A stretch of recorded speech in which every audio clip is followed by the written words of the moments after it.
Hello, good morning. Hello. I may be just running a little late. You can't prove it. There's no proof. You can't prove that I'm running late just a little bit. Just a little bit. My wife may have had to wake me up just a little bit. I was awake, but I was like I just woke up too late. You know what I mean? Something like that. It happens, right? You just when you wake up, but it's too late. Extremely tired today for some reason. But anyway, hello. My name is Swindlin, your local scammer in your area. Today we are finishing up Marble Hornets. If you do not know, if you can't read a thumbnail, that's what we're doing.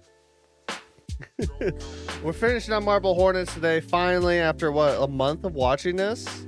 We've been watching this for almost a month now. This is our 4th stream. Yeah. We've been at this for a while, chat. We've been absolutely at this for a while.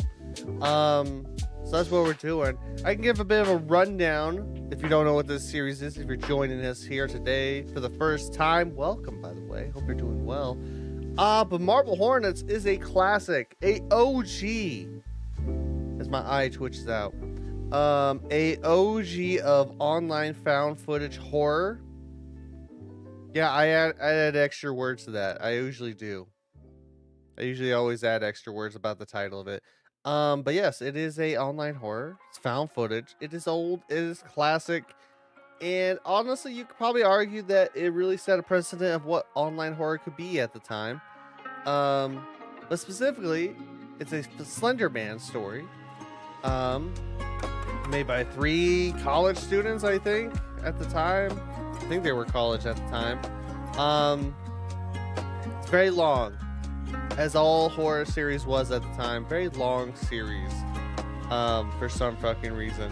And yeah, the whole premise of it is that our main protagonist Jay found a shit ton of tapes in his closet that he completely forgot about, that he got from his friend Alex, that were supposed to be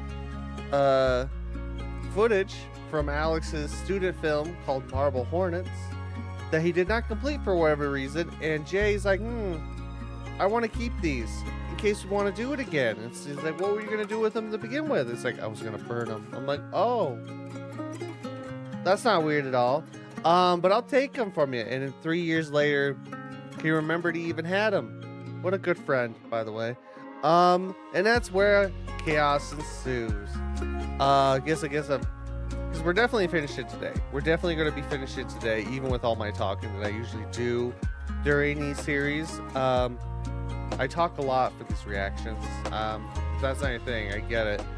But can give a bit of a rundown of the entire series, because I think I can do it well. Let's see if I can do it. If I can't do it, I'm so sorry. You can unsubscribe. It's okay. It's a caveat for you. You can just leave me forever. I cannot exist in your world. Completely fine. But the whole premise of it is that, right, as we go through the tapes, we notice that it was not just the story of Marble Hornets being told. Also see that Alex seems to be kind of weirdly paranoid, videotaping parts, videotaping at his house or on himself at all times for a while there. And we also noticed that apparently he seems to be stalked by someone. We all know it to be Slender Man, of course. That's who it was, the good old Slendy. And as we go on, it's like, Jay noticed that he seems to be more paranoid, more irritable, getting upset with the cast, just being a bit more, just mean-spirited for some reason. And eventually got to a point where it seems to be that Alex is like covered in blood for some reason, which is what finally got Jay to go into action instead of just watching videos constantly. Also, a side channel popped up letting Jay know that he's watching him about these tapes and trying to give him warnings and stuff like that. But that's when finally Jay decided, like, I need to start looking for Alex, figure out what's going on. right? Need to figure out what's going on to death, you know, just 3 years later, which I'm like, that trail is so cold. Which is like my only thing about it. It's like I think the timetables are a little off. 3 years is a long time to try to find someone that's been just missing, that just left and is gone. But yeah, he went to his first clue, which was like Brian's house, I believe. Weird things started to happen. Also because of all that, weird things started to happen to Jay. Actually, I guess past Jay, he had weird things happen to him. But yeah, weird things happened to him in his house. Coughing fits. The person on the second channel, which is called To The Ark, by the way, started stalking him, knew he was there, stuff like that. As he tried to get information at this house, he got attacked once, twice? I think it was twice. By a man in a mask, wanting something for him. And it is also at this time we see our first instance of the powers of Slenderman, or as we've later learned, is called the Operator of his like time pocket dimension powers. Kept Jay from leaving the room, which also we seem to be a very specific symbol, which is a circle with an X crossed through it, and seems to have a bit of a presence of power or something like that, I think. Yeah, something like that. And yeah, Jay starts to get more active, found some clues, trying to figure out what the hell they all mean. I think some we never really got an answer for, which is, you know, kind of interesting. Or just dropped, you know, storylines. This is also going to be a good idea for me to talk about this whole thing to wake up, so that's also why I'm doing it. As I slurp my coffee into the microphone. Yeah, all that seems to be happening. Stuff like that. What was the next thing that happened with that? I have the playlist. Also, I need to do my fucking tweets, goddammit. But yeah, we just started to see him more, start being airable. Second channel popped up. Alex seems to be more like being haunted or doing things as well. Little hints that maybe Alex is not exactly just a victim here. But yeah, stuff of that nature. Bit of an important detail, which I think this is what's going to lead into season 2. Jay interviewed a person named Tim that was a cast member of trying to find Alex, which is a very important detail for later. Also questionable footage that he doesn't remember doing, Jay, stuff like that. Like Jay remembering not doing those things. He ends up getting attacked at the house yet again. That was like one of the last things that happened in season 1. He got attacked at the house. Right. He was able to get out of there. But it was like right after that too, seems to be a bit of stalking.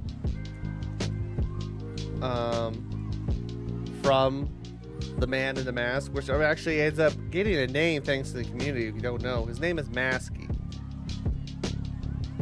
The community was not very clever on that. There's also going to be a second character named Hoodie, also not very creative. But yeah, weird things started to happen, which I believe he gets dropped. A lot of the weird things happen to Jay. That ends up not being too important after the attack at the house and trying to piece things. He's like, I don't think this is worth it anymore. I'm going to try to separate myself from this. That's when he first started doing that. Well, we all know that didn't go well. He's like, no. But yeah, we started to do weird things, getting teleported out of his house, doesn't remember waking up, stuff like that. You know what I mean? So, stuff of that nature. And then, I believe, it was after he got a thing to leave his house. He got a package. When he decided to leave, he's gonna say fuck all this. I don't want none of this. I'm going to fucking Florida and retire. I don't care if I'm 20. I want a Hawaiian shirt. Stuff of that nature, you know? He got a package in the mail. That it was a tape with an address on it as well as box, not blocked out or nothing. Obviously not. That makes no sense. I don't know why I said that. Nonetheless, he got a tape. He watched the tape. It seems to be a woman filming in the tape, filming on a camera, filming something with the camera. That's the sense I'm saying. And she's like going through the house, filming random things. And next thing you know, we see Alex on a couch, on his laptop. And then she asked, like, when did we get a camera? And he was like, what? We don't have a camera. Obviously, she's filming on a camera. Made him very uncomfortable. Is like, you should probably get rid of that. Also, we noticed it is a timestamp. It is present day, maybe in the last week or two. We haven't seen Alex in several years at this point. You gotta remember, all past footage. And as that happened, to get rid of the camera, Slender Man attacked them, and that was the last thing we saw at the tape. And so he decided, all right, fine, let's go to this address, let's figure out what happened. Cue months later, we finally get a new video, because you know there actually is a bit of a timeout table. That was the end of season 1, by the way.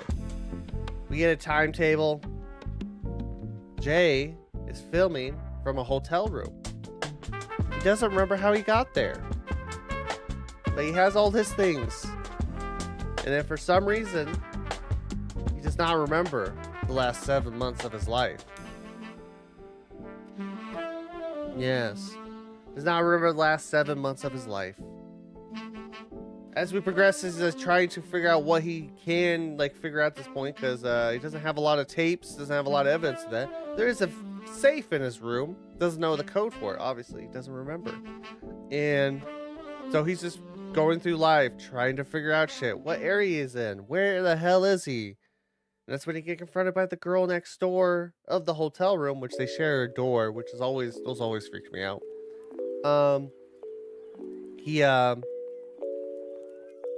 conversation with her, lied about how he's there, what's happening, and stuff like that. She eventually confronts him as he's also trying to figure out all this shit, right? And it's the fact that he's like, you don't remember how you got here, do you? He's like, And she's like, I don't know why I'm here either. I have no memory of being here, and I'm trying to figure that out. She seems to be having the exact same thing that he's going through. Also seems to be having very similar symptoms to that of those affected by the Slender Man, if you know what that means, which is a lot of coughing, erratic behavior, paranoia, not sleeping, doing stuff like that, right? For some reason. So right when they all figured all that shit out, and you're like, okay, we gotta figure something out, we gotta get going. She disappears. Masky comes in, tried to take Jay out. Also in that process, when she disappeared, he went into her room, found a code to a safe. Happened to be his safe, not hers. He tried that for some reason. I don't know why he would check her safe, but nonetheless, went to his safe, found a bunch of tapes in a hard drive. Guess what, chat? We're reviewing old footage yet again. Talk about really sticking with found footage style things right now, found footage hardcore. We're taking that very seriously in this. Not just for the audience, but for the members in the show as well, the actors. And so there we are. He escaped. Basky still tried to attack him. He got out with everything he needed. So now we're reviewing 7 months of tapes. As we review them, we notice Jay does go to the house. Goes there twice. Nothing there the first time. Seems to be abandoned. Better abandoned house than the first abandoned house. I'm going to give it that.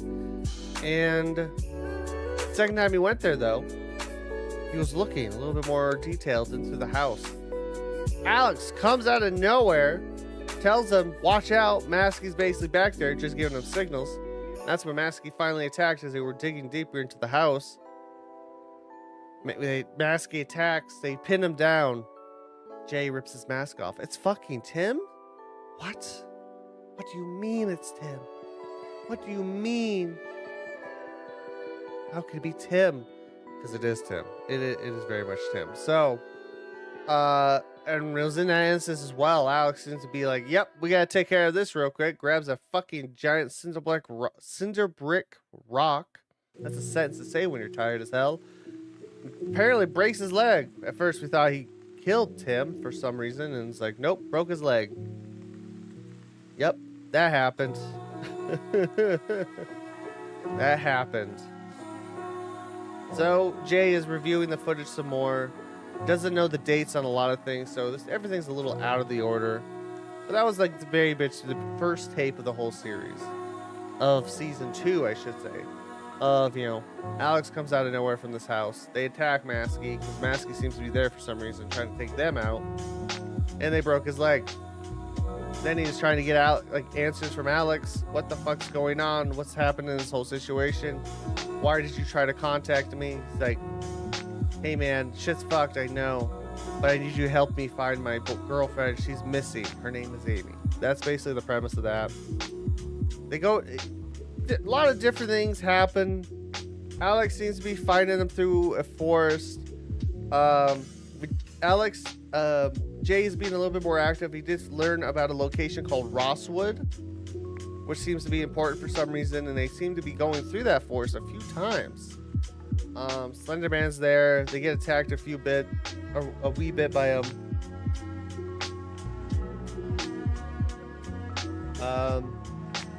Like stuff like that happens, right? They get attacked a bit, I guess technically by Slender Man. Not so much by Maskey at this point. He's a little out of commission. Not surprising. Dude has a broken leg. Can't exactly do much. Interestingly enough. Though, you know, now that I think about it. No, that makes sense. Wait, yeah, no, that would make. Actually, now that I think about it, with the whole Grandma schemes, they must have filmed it weird. I don't know. I was just thinking about it. Like, he had a limp when he attacked out Jay and the girl, which her name was Jessica, at the hotel. Maskey had a limp. When they got attacked by Maskey had a limp. Doesn't make sense line-wise. I think that was probably when they were starting to begin to retcon things. I don't know. Nonetheless, usual things, right? Trying to find it. It seems to be slow going for some reason during the 7-month process. We also have some other tapes mixed in there as well that seem to be just Alex's perspective. Jay's trying to figure out why he has those. And it seems to be that Alex is not trying so hard to trying to find it. He's lying to the roommate, which we learned to be Jessica, which explains why she was there, maybe. Losing her memory. So, you know, stuff like that. It's very much of that type for season 2. Season 2 is probably the weaker point, I think, in this whole series. Still decent, but that's the decent part of it all. The weaker part of, like, going through all this footage. So, yeah. Not a lot going on. Jay and Alex don't seem to be trying so hard. It's been like 3 months at this point of, like, trying to find her. Alex is still acting weird too, but on top of all this. So Jay starts to distrust him. Starts stalking him a little bit to see if he can break into his house to steal stuff. Also very typical of Jay. He always seems to be breaking into things for some reason. Also, he's not doing it so hot as well, because the first time he did it, he got caught, and he ends up getting a key out of it. That was a very important bit out of that. He got caught by Alex, which was funny as hell to me. So yeah, like stuff like that. Jay starts to get like very uneasy about Alex, trying to get information, follows him around. At this point, Alex seems to be going to the forest a lot, outside, behind Rosswood Park, and specifically goes to a tunnel, it seems, every once in a while. I believe at that point too, we also see some footage that Jay does not know what it meant, the tunnel. I'm like going through this, so that's like season 3, interesting. But yeah, so Alex seems to be doing that bunch of stuff. Also seems to be getting like He's definitely like being controlled by the operator, like that energy, right? That's what's going on at that point. Some random man also comes out of nowhere when Alex was just in the tunnel, just vibing, to ask for directions or something, and Alex just screams some shit and attacks him and ends up killing him, and Mr. Operator took care of the body. So Alex is a bit irrational, and at this point we also learned to seem to be that Alex is been killing, which we also kind of have a bit of a theory, I thought, at that point, very early on. That Alex definitely is killing the cast members of the movie, because he ends up finding more tapes of that, by the way, which is very interesting. Found like 1 or 2. I think he found one more tape of the time when they were filming Marble Hornets, and it was also very specific, a important character, I think, to the Marble Hornets like student film, Brian.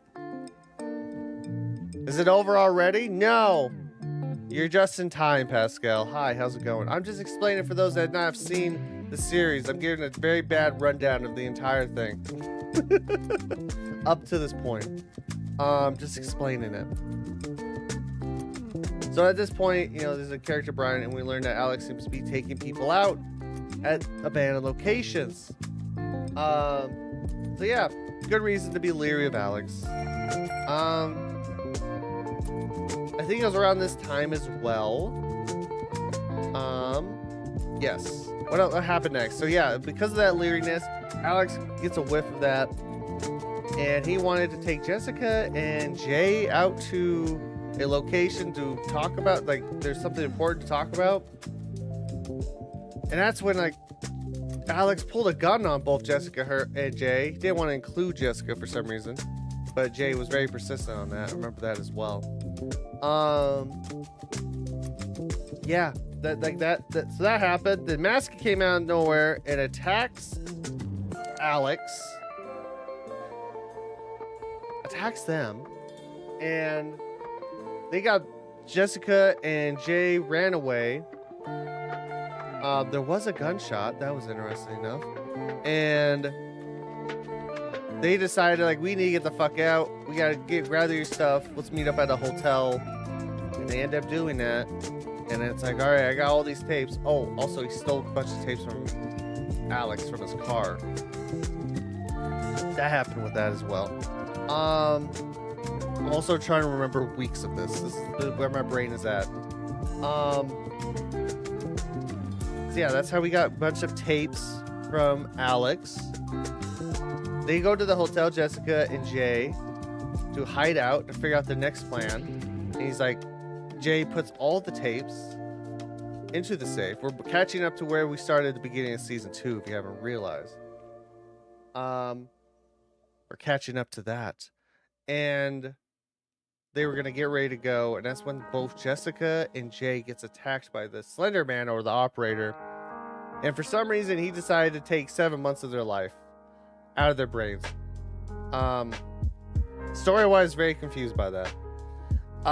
Just a little confusing of, like, why specifically 7 months. It was so important for him not to know about that. Very important not to know about that. And that's how we got caught up at the very beginning of season 2. That was literally all the footage. That was literally what season 2 was. I still think season 2 was like one of the weaker points in the grand scheme of it all, but there was some important information in there. That Alex is just killing people for the operator. It's like blood for the blood god situations, the way I'm seeing it. So yeah, that was all. That's now that the trail has gone cold for Jay. He's got nothing left. He's still in that town trying to figure out stuff out while as he did all that footage. And then when he was randomly downtown, he found Tim just walking about. And that's how we enter into season 3, which we're in the middle of that, which was... Oh, man. Season 3 is a lot better, in my opinion. Season 3 is getting stronger. I think some of the strongest writing, for what I remember. So Jay is wanting to find Tim. He eventually does through some weird means at the beginning. goes under the ruse of like, hey, I want to reboot the movie. Are you interested? Just to try to keep in contact with them. Essentially, that's what happened with that. Eventually, Tim was like, hey, I have some old tapes. Do you want them? Guess what we're doing again, chat? We're doing more found footage. They very much love to do it. They've done it like 3 times in this show. Very found footagey. He gets found foot those tapes. Was going through them. Seems that weird things were going on the entire time, right? Also, at this point of the season, as we progress through it, go through those tapes, operator was there basically since the beginning of the operation of this movie. It was also in this process that we seem to learn. Let's see. I'm trying to remember exactly how it happened. It was so yeah, we learned more that seems to be Tim has had these symptoms all his life that are very similar to that being affected by the operator. He seems to be going through stuff. There's a lot of hinting to that. So Tim was like, interesting. Appears to be it was also Tim that brought up the Rosswood location and the abandoned hospital there. So yeah. And there was like some other footage, just little details, nothing too major. Bleh. Where's the hard chat? Stuff like that, right? So at this point, after he asked him to go check out the location, what's goody? Hi Sky, how's it going? We're in recap of what we watched so far. Last time on Marble Hornets, a catboy explains it very poorly.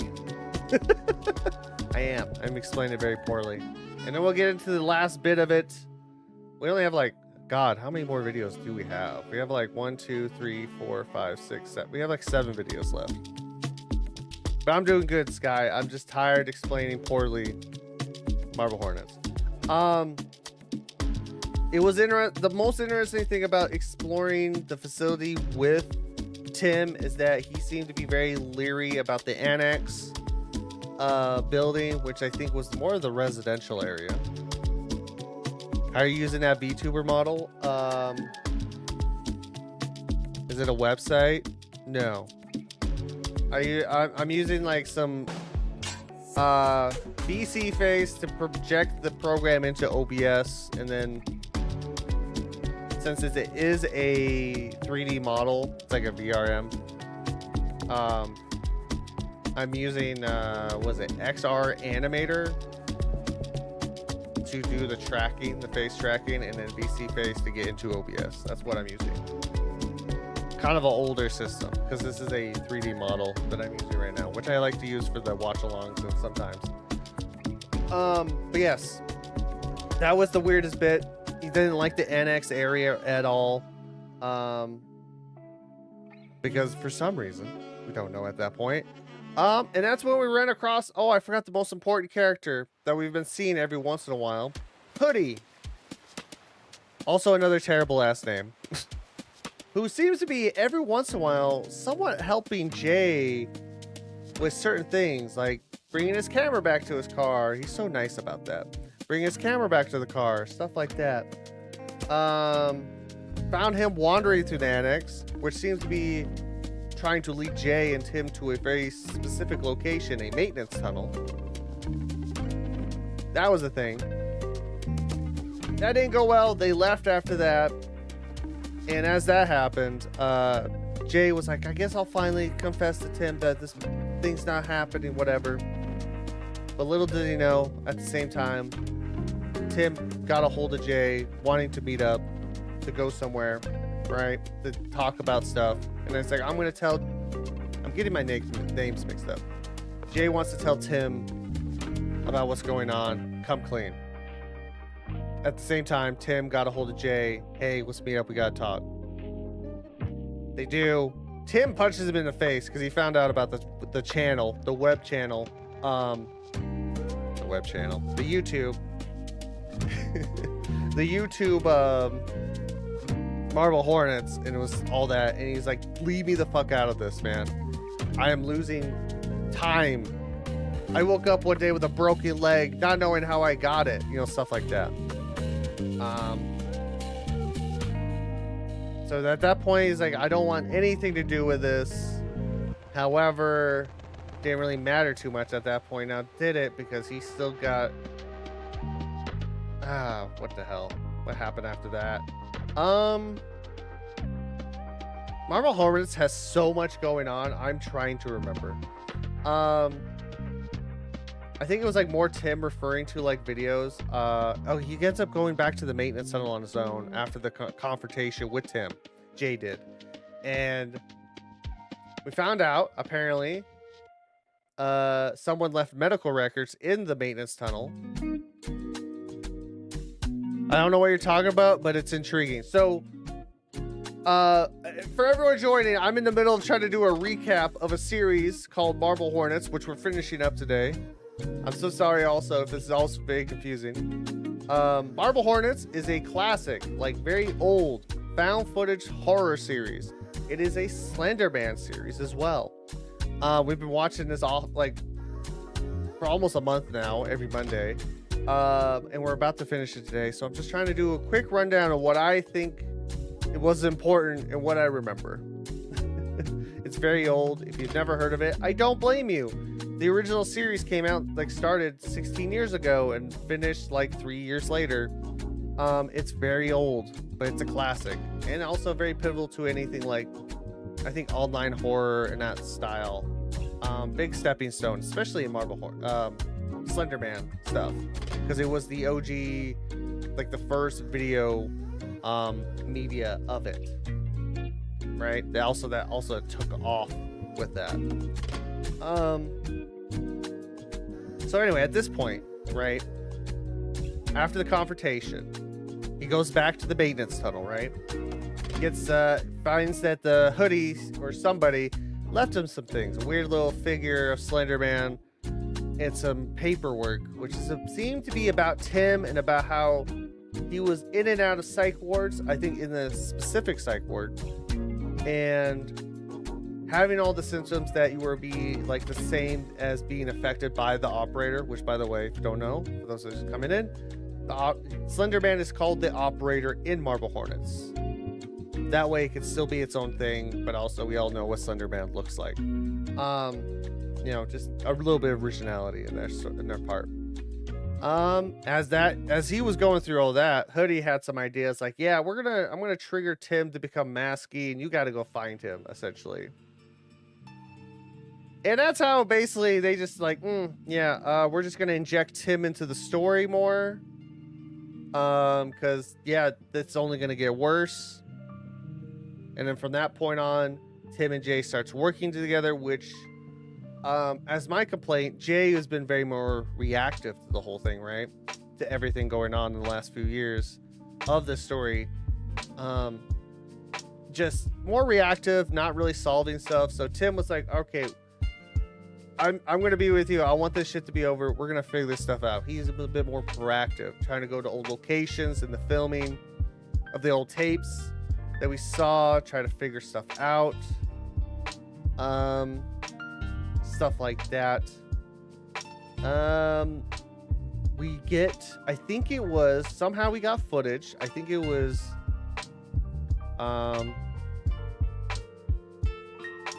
where was it? Did I skip over it? No.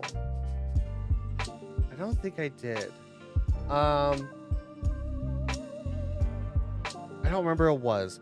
Nonetheless, we learned more about Tim. Let's just keep going, because I'm trying to figure out. I was going to talk about, like, there was actually a really great, like, this is like season 3 writing got way better, in my opinion, for this whole series. That they got way better at that. We saw, like, after being taken over, brainwashed, lost, like, becoming a different type of entity by the Slender Man. He gets out of that and has like a psychotic break at the Rosswood facility. That was really good acting I think for who they were at the time. And then that's when, after that whole situation, I'm I'm going to subscribe to you since you seemed underrated, especially for a retail. Well, I appreciate it. Thank you so much, subscriber. The subscriber? Thank you for the subscriber. No, I appreciate the support. It really does mean a lot, man. That's really sweet of you. Yes. So that had that moment. He decided he wanted to go back to Rosswood to talk to Tim about it, and we learned that Tim was a former patient of Rosswood facility before he got burned down somehow, and he was there for many years, was having all these problems, and we come to surmise that Tim, in my opinion, is the conduit. Which, if you don't know Slenderman lore, Slenderman likes to target one person specifically. Like, he becomes like a favorite, and he will torment him for the rest of your life. And in that way, it was like Tim was that conduit. He was having those problems all his life. After he got out of that psych ward, started to go to school normally. It started to calm down a bit, and that's when he went to college or high school. I think it was college, where he met Brian, which is a character I think I talked about a little bit. I'm so bad at this explaining. And that's how we met Alex. He met Jay, and that's how we got into filming of the Marble Hornets movie that Alex wanted to make. And when I say that Tim is a conduit, Slenderman obviously is drawn to him at all times. However, if he sticks around long enough, especially around other people, he will affect those people around him. And that seemed to be what happened. Alex became a psycho murderer, like started killing people like Brian, which seems to be out of the picture, stuff like that.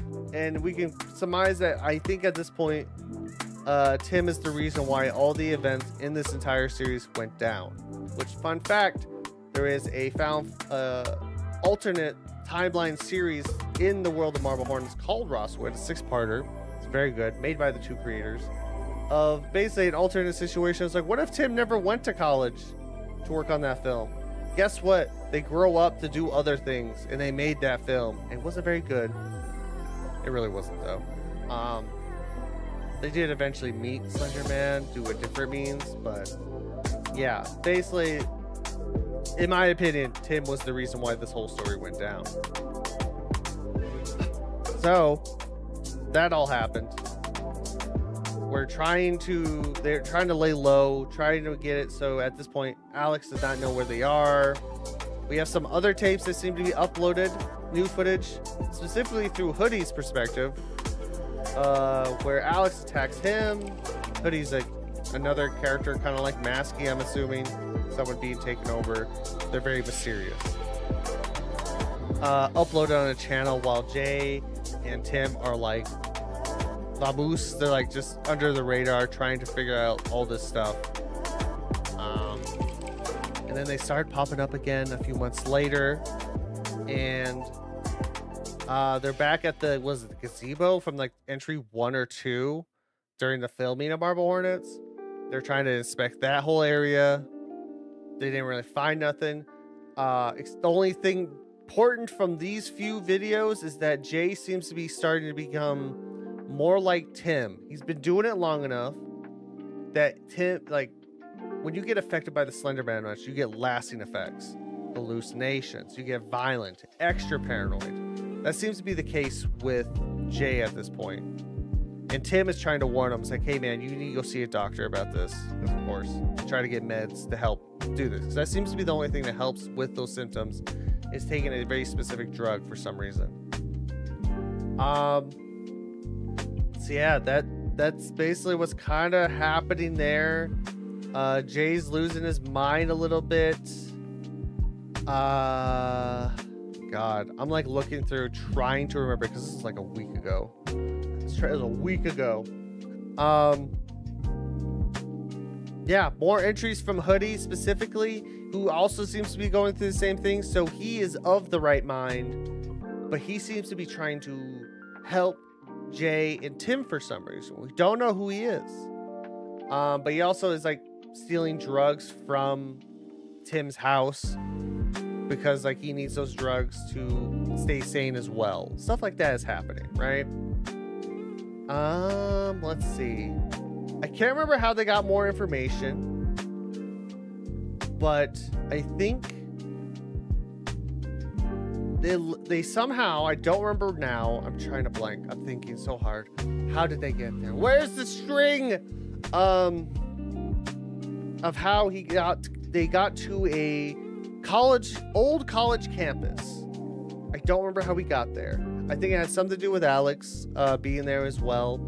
An old college campus to get information. I think it was also at this point. Oh, that's right. That's kind of how we got there. So, like I said, Tim and Jay working together. There was a tape in Tim's house that Tim says he doesn't know about. Jay was curious about it. It wouldn't let it go. Finally confront Tim about it. Tim has the tape for somehow. Well, I'm gonna head out. Have a good day. Thanks for stopping by, Sky. Really do appreciate it. Have a good day. He had the tape. Tim had that tape that he had no clue about it. Jay eventually like ran off to go watch it, and it's basically how because they're still at this point. The reason Jay's still doing this is trying to find Jessica. I'm so bad at explaining this whole series. And on the tape, we learned what happened to Jessica. Maskey, which was a weird, different personality of Tim at this point, being taken over by the Slender Man, took her, threw her into the woods. The reason we even know this is because Hoodie is recording all this. And following Maskey, which Maskey's like, yeah, I'd have no qualms. Whatever, man. That's fine. Do your thing. Do your thing. That's fine. Takes Jessica out in the forest. Was trying to seem to help her. And that's when Alex came out of nowhere. Which at this point we know he's killing people for the Slender Man. Blood for the blood cut situations, right? And we see that Alex was trying to lead Jessica to the tunnel, which he did, and kill her there for the Slender Man. But Hoodie came out of nowhere, tackled Alex. But then poor Jessica went the wrong way through the tunnel to what was like a weird, like the location of Slender Man. That's where he just vibes out. That's his home. I don't know. That one's a little weird. And she ultimately gets killed by him.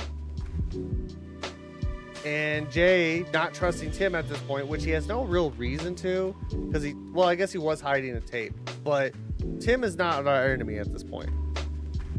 Try telling that to Jay. And so that happened. They have a whole thing at the house, a confrontation. I think, was it Jay tried to take out Tim to get answers? However, the vice versa happens. Tim ties up Jay. That was fun. Jay sucks at all this stuff, by the way. He really does. He's terrible. I'm still trying to figure out how... Hi! Everybody's coming in. Hi! I'm trying to do a recap of Marble Hornets. I'm trying to do a recap of over 120 videos. It's not going well. For those that don't know, Marble Hornets is a found footage online series made many years ago. It is about Slender Man. It's the OG. If you don't know what it is, it's pretty good. I like it. I think it holds up still well. Nice. I'm trying to lead us up to where we were last time because we got like 6 videos left. I don't know how the campus comes in. We're almost there. How the campus came about, but it was there at this point. Tim and Jay are not working together, but they're still at this place trying to figure out answers. So they both seem to somehow narrow it down to one building. They go to the building at different times, which we somehow got the footage of that. It's interesting that Tim has the information to access the channel somehow. He did. And yeah, so like they both explore it. Like Jay was following Tim for a while. I've only watched the first act. I haven't watched the second act yet. That's fair. That's fair. I think the second act is like a little. I won't be much help. Sorry. No, you're fine. For the most part, I remember it. It's the littler details because we've been at this for a month watching this. Like the last 3 Mondays, we've been watching Marble Hornets, like 5-hour streams. There's so much, and we're finally finished it today. So we've been at this for a hot minute.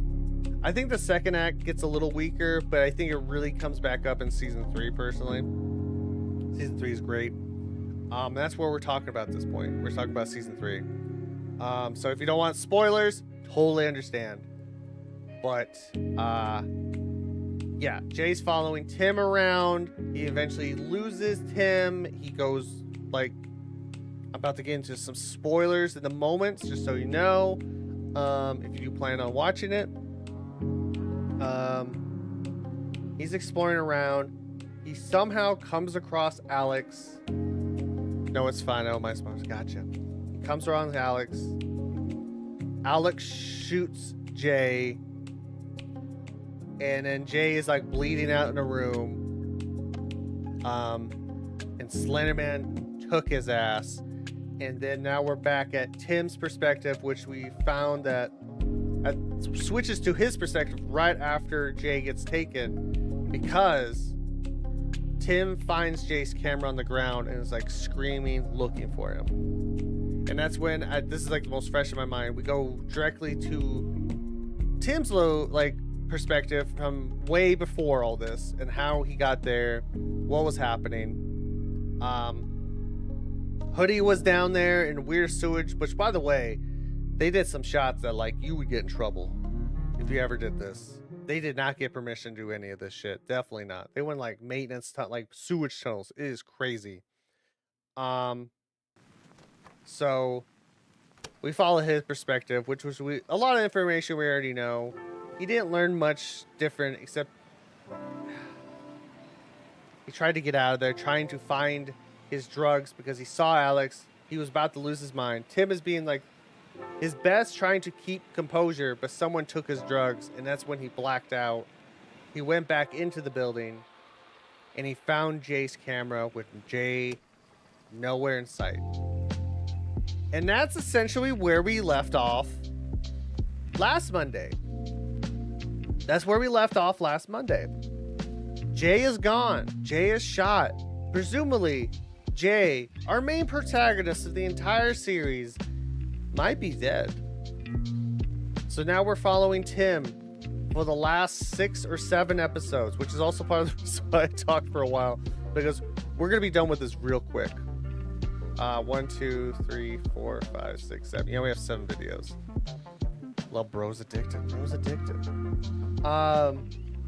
Yeah, we only got a few more episodes in this, and we will be done finally with Marble Hornets, the series that was like pivotal for a lot of online horror, which I also want to get into later after that, because it's been very interesting to go back to watching this, because it's like my 3rd time watching it in many years. But yeah, so that's where we're at. We're now through Tim's perspective on trying to figure all of this out. That's what's going on. So let us get to it. Where? Yeah. Nope, that's the wrong button. I fucked up.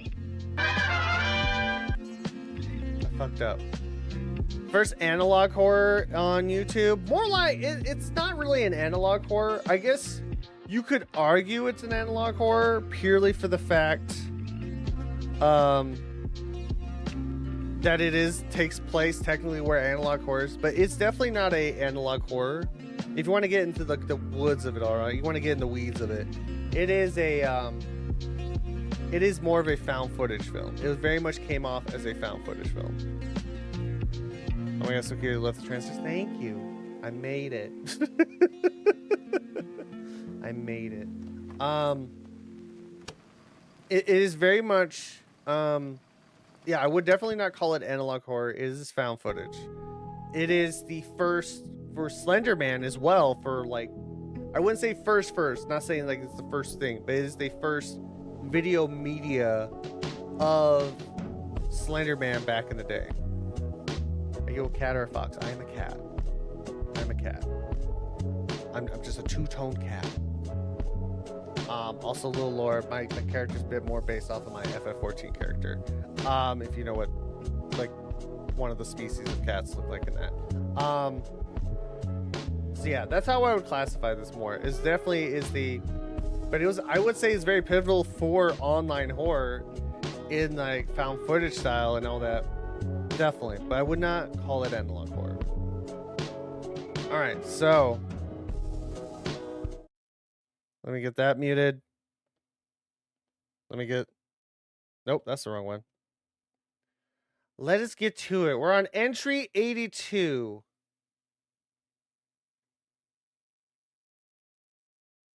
We're on entry 82. We're now through Tim's perspective, going through this right after finding Jay's camera and figuring that all out.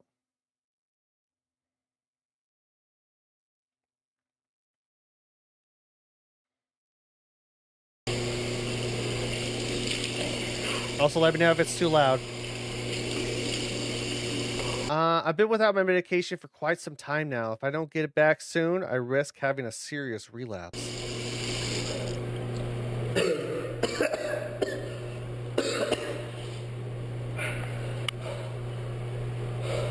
Oh, he's going through it. All I can do right now is keep going and hope that I get back before that happens. Poor Tim. Man, poor Tim didn't ask for any of this. But he just finally got fed up with it all. It's like, we gotta stop this. Now poor Jay's missing. So he's at that campus still. Or in that part of town. I don't know where the fuck.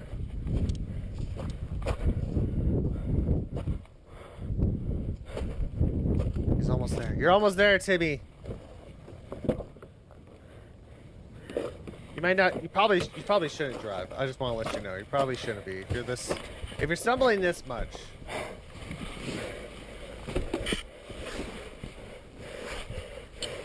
Remember, don't drive under the influence, chat. Especially if you're under the influence of Slender Man syndrome. There's a joke in there somewhere. I can't find it, but we'll get there. We'll get there eventually.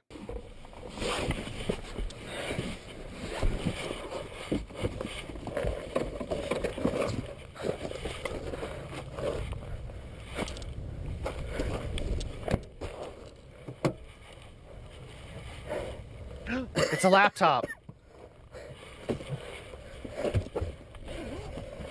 Wait, is this your car or Jay's car? It kind of looks like Jay's car. Yo, I had to use a bag I had a bag just like that. Very similar. I think I still have it, goddamn. No, my home server is shut down. What a shame.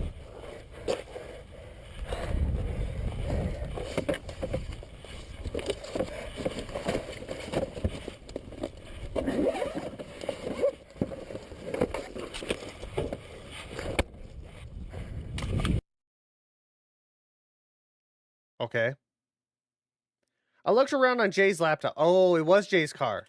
Okay, so it was Jay's car. I was gonna say that trunk looked oddly suspicious. We have seen Jay sleep very comfortably in that trunk. I was like, this looks really familiar. I looked around on Jay's laptop and managed to find the following footage, which I have never seen before. Oh, goody. Why was it unlocked? I don't know. No, he had the keys. I think he had the keys for Jay's car for some reason. I don't know. Also, we're back at it again. More found footage. The date listed is the day before Jay came back to my house and attacked me. Yes.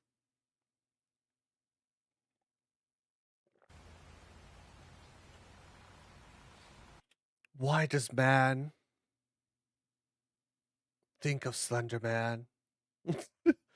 Why does Slender Man want man? I will find the answers for this. It's so philosophical posing. I'm sorry. I just had to make it. Why does man be slender? Sorry.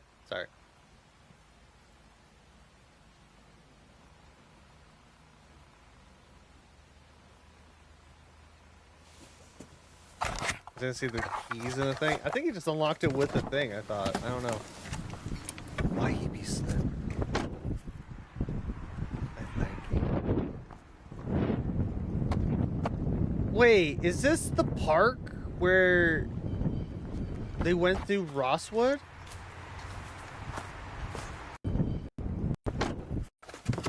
Yeah, so I'm like looking here right now.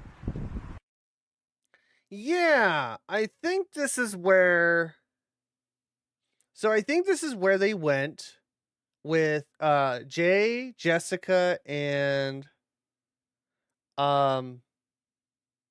Alex, where Alex led them to that weird like sawmill or something like that. Why is he called Slender Man, not Slim Man? Because Slim Jim would have sued them, and they don't want to have that. You can't have Slim Jim. I'm pretty sure they have a Slim Man, and it's a weird mascot from the 90s. It was very weird. I don't think they wanted to have that lawsuit. So, Slender Man it is. Or in this case, Operator. They wanted extra distinctly. Distinctly? I'm sticking with it. In Marble Hornets. So, no lawsuits are happening on this series. Yeah, so this is like, I think this is the location that led them to that sawmill that Alex did, that he tried to shoot Jessica and Jay, I think. So Jay went back to that location the day before he went after Tim. Interesting.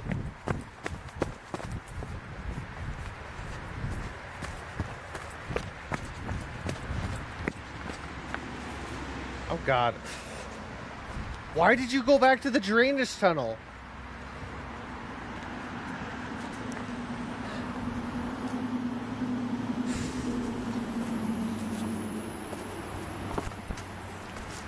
Why the day before?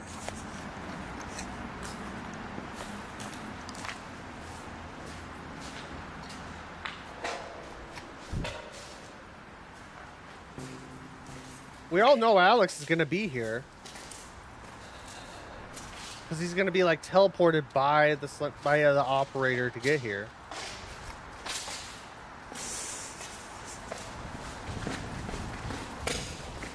And there he goes. He wants to go to the other side.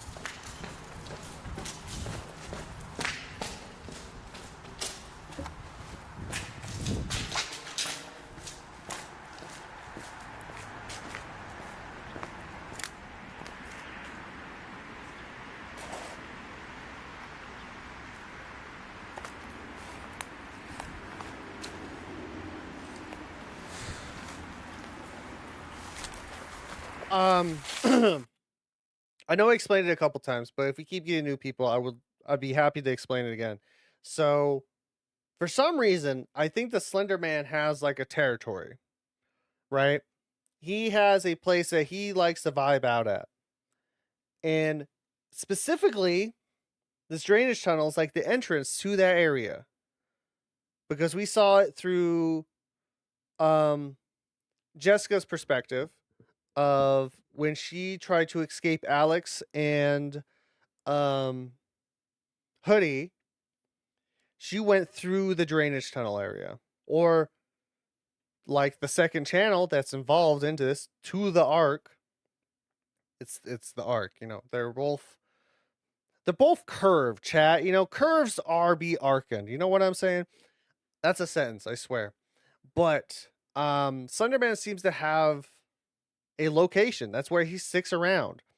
I don't know why. Seems very odd. I guess everybody needs a home. He just likes the woods. So, You know, more power to you, operator man. More power to you. So the fact that Jay went through here is interesting. I think it's that he's just fed up now. I'm thinking. That's the only thing I got. But also, Jay's not very bright. He's our stupid protag, like every good horror series needs. It's just that Jay drank the dumb bitch juice a little too much. You know what I'm saying? Point taken. The man's clumsy.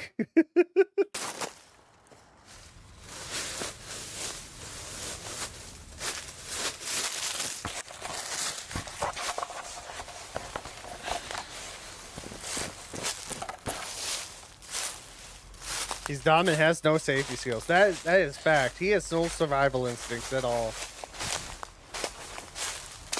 Preservation is not his forte.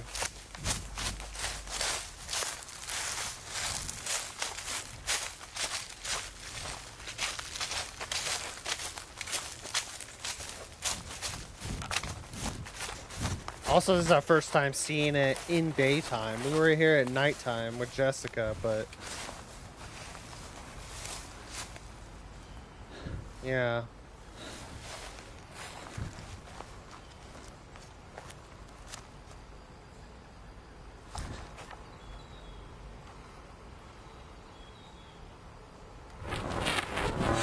There he is! Oh, now he's gone. Bye, Slendy. It was nice knowing you.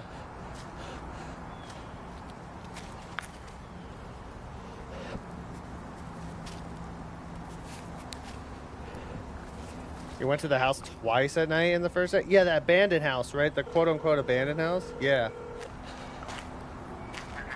Sorry, I missed your call. He went in, he broke into that house twice, which is also funny as hell. I'm like, this is not an abandoned house. I know that is very much, like, you have limitations when filming things, especially when you have no budget, right? I just wasn't convinced that was an abandoned house outside of anywhere. It was very much a suburban house. And like, he went to that house twice and he broke into it twice. And I'm like, Jesus Christ, Jay. I'll go back to this. Sorry. Sorry, I missed your call. Leave a message and I'll get back to you. Tim, it's me. Oh, he found it. I watched the tape I took from you. And now I'm at Rosswood trying to retrace Alex and Jessica's steps. And of course, he's got I crossed through that tunnel, but now I'm at that shack that we woke up at before. But that layout is wrong. It's completely wrong. Yeah. We've never been on the other side of that tunnel, and when we left here, I know we didn't cross back through it. Rosswood is either shifted around, or I'm starting to lose it. Which, before we go on, we both know, he misses stealing. Yes. He does a lot of things. That's like, man, you're just throwing this shit on YouTube is crazy. So thank God, like that, because like this was a thing for those that did not know about this world, because it was very new, right? This type of found footage stuff was a very new thing for YouTube at the time. This is, God, like, what is this? This is towards the end of the series? This is 2014. 2014 was a different time for YouTube, right? And this started in 2009. No one has done this on YouTube. So some people probably thought this was real. I ain't gonna lie, when it first came out, I remember watching one video back in like forever ago when I had a laptop only, not having any context to this entire series. I was like, what's happening? Why is this just up there? But yeah, it's just like he does a lot of shit. It's like, man, you drink that dumb bitch juice, good, don't you? But anyway, just to stress with this, we'll get to it. I'm sorry. This is Slenderman's powers, right? He can do weird pocket dimensions. He can change layouts. He can teleport you without you realizing it. He has influence to the world. Shifted around, or I'm starting to lose it. Which is very cool. I always like that aspect. I don't know, maybe both. Listen, just call me as soon as you get this. I'm sorry. I know why you kept that tape for me, and we're not going to get anywhere like this. Oh my God, he's learning. So I'm gonna come over at some point tomorrow. Applaud him. Applaud him, chat. He's and we'll figure out learning. what to do next.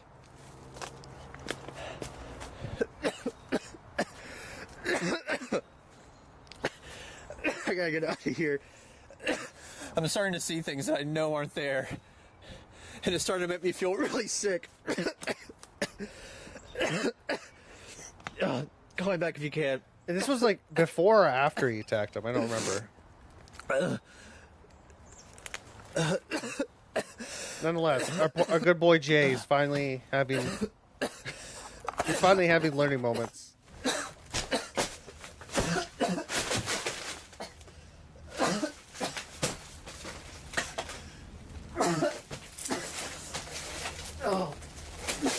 Oh my god! I knew I shouldn't have ate that undercooked steak I made. Fuck. Yeah.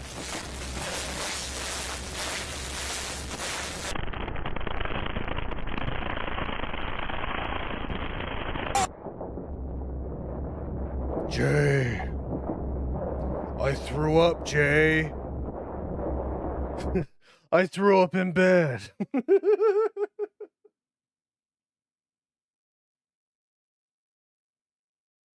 So, the rest of the video is corrupted. So what did he say when this was? I gotta double check. The days listed is the day before Jay came back to my house and attacked me. Gotcha. Slenderman's like, what is this? Character growth? No. Not in my found footage horror. And that's I guess he wiped any of this out of his brain, which is very interesting. Also, I love this shot because I think it's funny. Jay, I threw up. So yeah, he's like, you can't have that. We can't have that. No. We need you to attack Tim. We need to make life hard for you.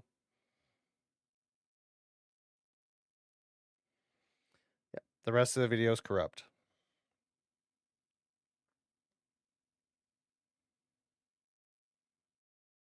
I never received that voicemail. From what I remember, I didn't get any calls that day. Yeah, yep, very much. And like you said, also, video, audio disruption. Slenderman has very much an effect on technology. Jay's condition was much worse than I thought. I pushed him to seek help, but I'm not sure that he ever did. No, unfortunately. So what was going on with him too, right? He's going through what Tim went through due to long exposures to Slenderman. Is that you become more susceptible to him. He also, it's very much a common thing with Slenderman that he likes to affect your psyche to weaken you, so he has a stronger grasp on you. I think it's more grasping like that type of specifics in other series like Witch Hat. Wait, no, not Witch Hat. That's an anime. Red Hat, which is a newer found footage Slenderman story. I shouldn't say found footage. It is a Slenderman story. By an OG in the area of this series. She did a fantastic job with that series. I think a season 2 is coming out. One of the things that she put in hers for one of his abilities is like, one of the things he's like, they want to break you down. They will attack you when your self-esteem, your mental fortitude is at its weakest, and it will purposely seek that out. And I think that's like a lot of like kind of happened in this situation to get to this point, right? Really just wants you to weaken you, like, so he can like kind of use you for whatever reason. Just a soul chaos. The Slender Man is such a troll. I keep saying it. I can only guess what happened after the footage ends. Whatever has caused Jade to go from being apologetic to violent. It's just what he does, man. It's just what he does. All right. So this is the To the Ark page. It is silent. What's in the description? Location. Gotcha.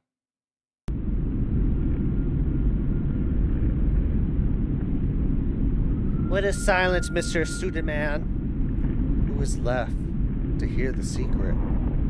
Oh. Can't do that. Ah. Who is left to hear the secret? You're left. You're your secret. You got to hear your secret. Do you know?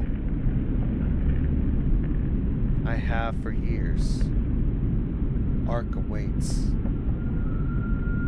What do you see? What do you hear? I think that's what it. What will you see? I'm telling you, Hoodie is just doing school projects. And he thinks he's all that in a bag of chips. Like, his shit became just like edgy student films with these things. Because they're very much, they gotten interesting. What does that say? What do you see here? What will you see or hear? I'm guessing. Gotcha. Regards. I swear to God. It would have been funny if it said Hoodie, because that's a community name like Masky. If you guys did not know that. For anyone watching this for the first time. There he is. That's Hoodie. Yeah, if you guys didn't know this, they don't actually have official names in the series. However, the community at the time I remember hearing about named the characters. Tim, Masky, wherever this guy is, Hoodie. And I remember Tim was like, what the fuck are these names? Like behind the scenes type shit. It was like, what the hell is this? What are these names? It's very funny. There was a whistling in the background. I don't know if that meant anything. Anyway, entry 83. How's our boy Tim doing? You holding up? No. No, that's why I told you not to go out drinking, Tim. This is what happens every time. You go out drinking, and next you know, Slenderman said, hey man, we can go for another bar. I think we could do it. This is what happens. This is why you don't go out drinking with the Slenderman. He's just... he drinks too much, honestly. That's where Jay was sitting, watching the building.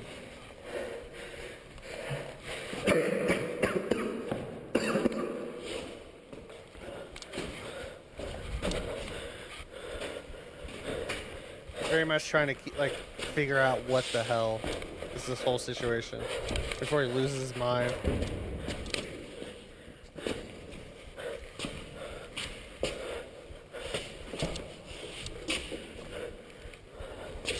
Yep.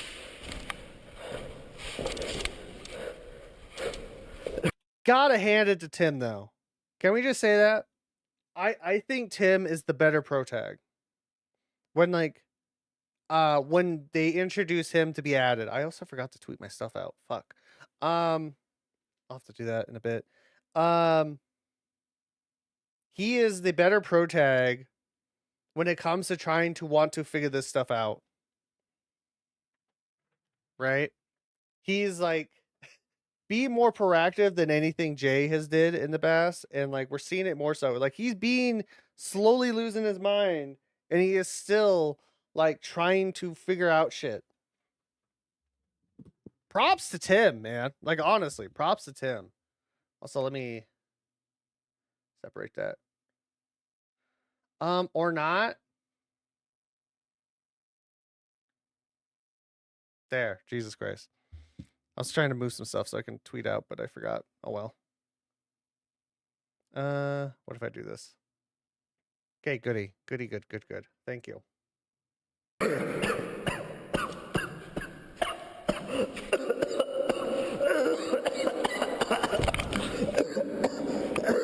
Tim, please.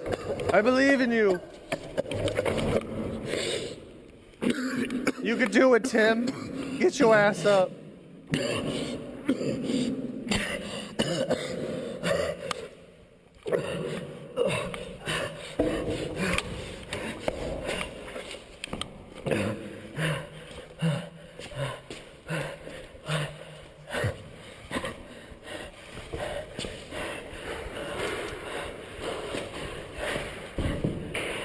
Jay? Jay? Adam! I'm not gonna make that joke again. Pretty floor color. It's a nice green.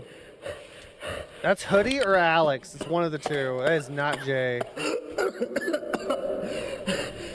That's some old school flooring. That's for sure. I'm waiting for the smackdown. Oh. This taunting asshole. The Hoodie, why you got... Oh!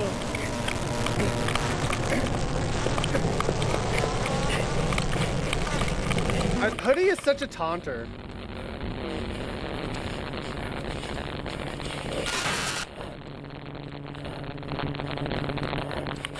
Oh, so this is the pocket dimension, right?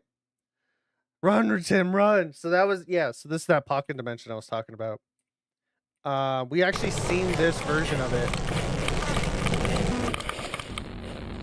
Okay, so he gets sorry, I'm also trying to get my tweets out real quick. Gets teleported to the facility. Gets teleported to Rosswood, and this is the pocket dimension we have seen before. We've seen this a couple times. We saw a dead body. We saw this through... Oh, I forgot that even happened.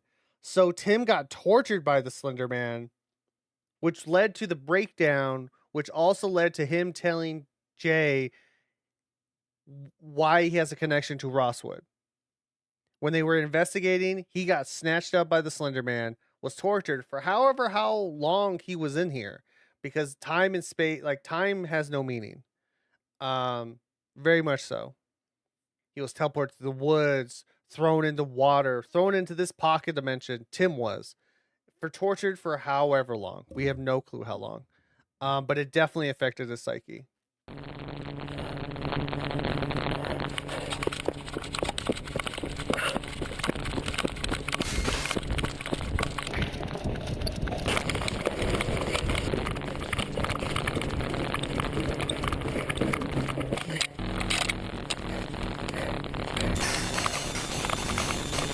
Look at Slenderman just trolling him. Get him, Tim! Beat his ass! Get him! Get him! Oh, no, maybe not. Maybe don't get his ass too much. I don't belong here. Why did you bring me here?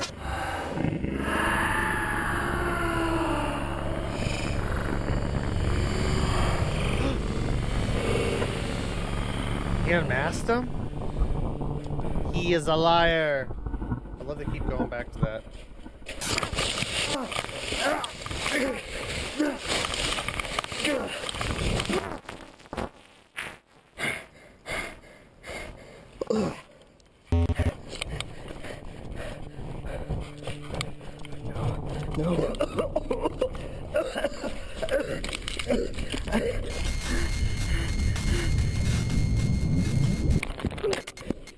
I'm wanting to run this out because this is actually really good.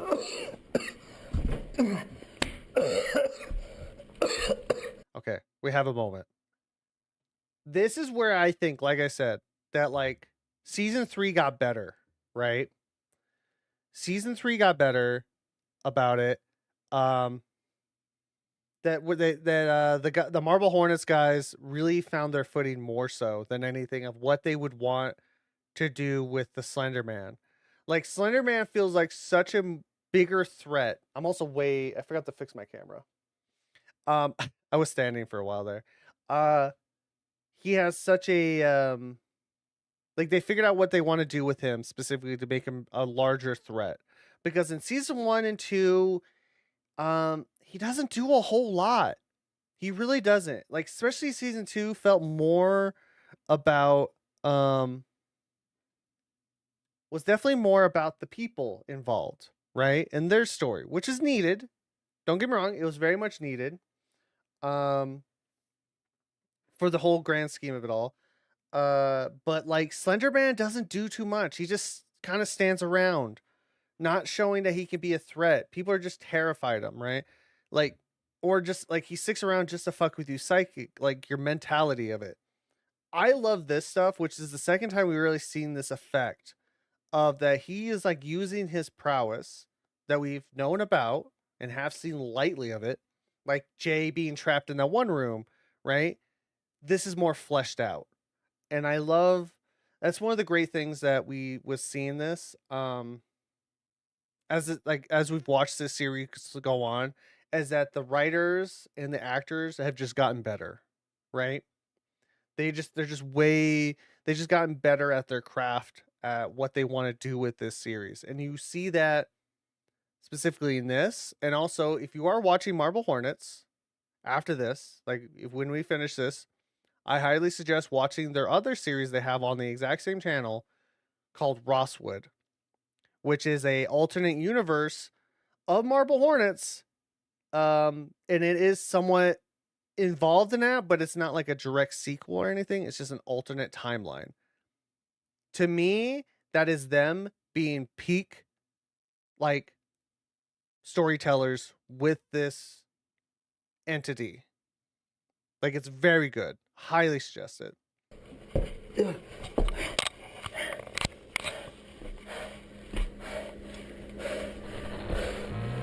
Your fault. It's all your fault, Timothy. You did.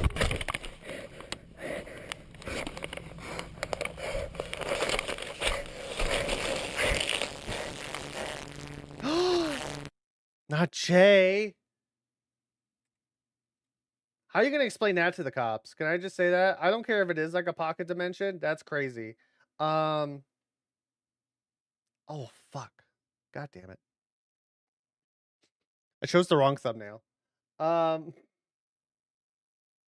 like doing my tweets on top of this. I'm so sorry. Can you imagine explaining this to the cops though? I know this probably is a pocket dimension, but can you imagine if this was in his house? Officers, I don't know. It was the operator. All right. Back to the psych ward for you. Whoop, whoop. Like, you're fucked. You're absolutely fucked. I don't know how you're going to explain this. Jay. Jay!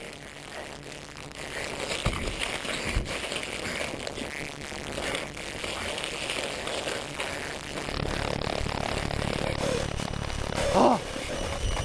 It was you, honey! Yeah, get him! Get his ass. This guy's been making terrible student films all along. Oh, Jesus. What was that perspective? That was interesting. Sorry, I'm also like doing stuff. I'm trying my best. I am professional streamer. Okay. It goes through a different perspective here. After he smacks Tim.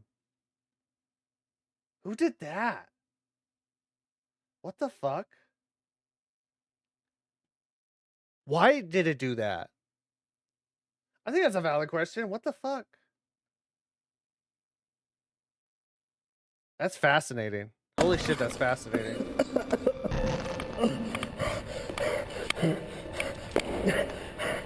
Also smacked him into a building. Can you imagine having that power? I'm gonna smack you to a different building. You did not. Did you do that?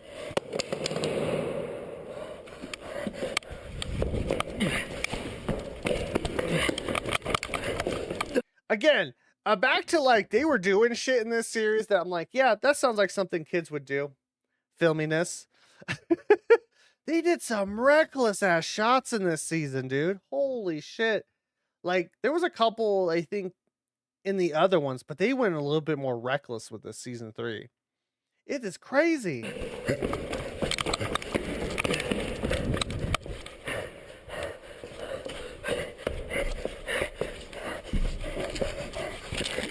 Get your drugs, Timothy. I believe in you. Of course. There's always a tape, chat. There's always a tape.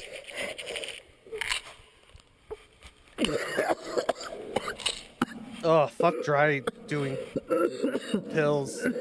Dry swallow. No, thank you. I'm good. Why did he jump off the ledge? You don't get to see Hoodie's face. Not now, Timothy. Oh, shit.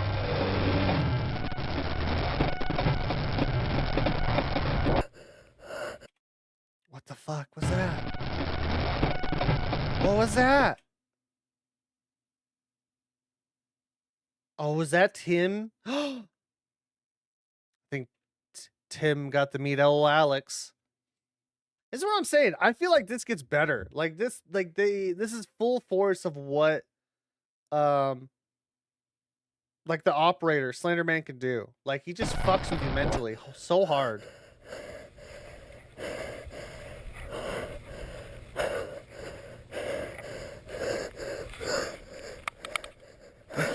We're back in the pocket dimension.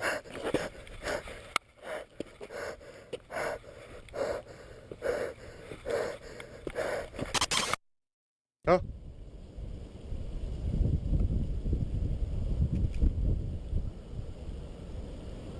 Timothy.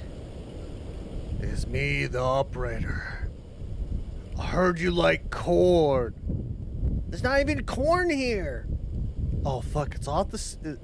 Is it the off season? God damn it. Fuck. Get your shit together, Slender Man. There's no corn here. It's the off season. I know. Shit. I thought it'd be really funny. I had a good joke pun. It would have been real corny. You're welcome, chat. You're welcome.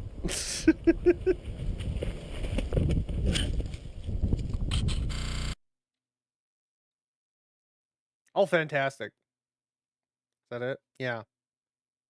Yeah, like I was saying, like, I love seeing them getting better, right? I'm curious of what they do now. I know they did make a series. Rosswood was like a year ago. Highly recommend that. But I'm curious of what the people like.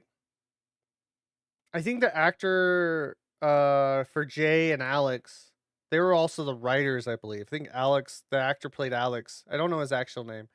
Like wrote a lot of this, I think. I'm really curious of what they're doing now because like they have the skills. They do a really good job. And if you can tell they've only gotten better as the series gone on. Entry 84.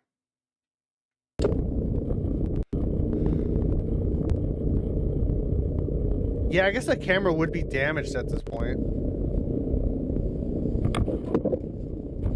Oh, we're back home.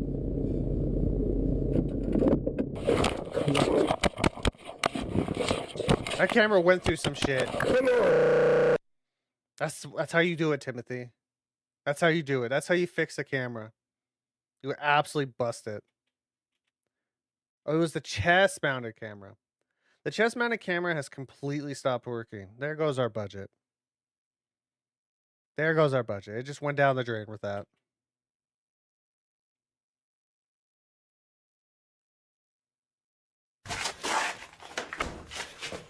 Back to handheld mold only. I'll have to use Jay's camera from now on. Yeah.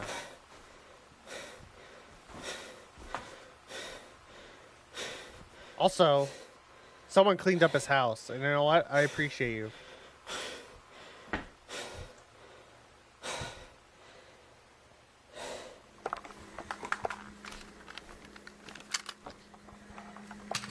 So that was very much a manifestation of a different reality in a lot of ways. By the Slender Man. Where they kept Jay's body, just to fuck with you. This is what I found on the tape. Son of a bitch. This is what was on the tape that I found. You mean stole, good Timothy. You stole the tape from Hoodie. Don't lie to the people. It's not going to hold up in court.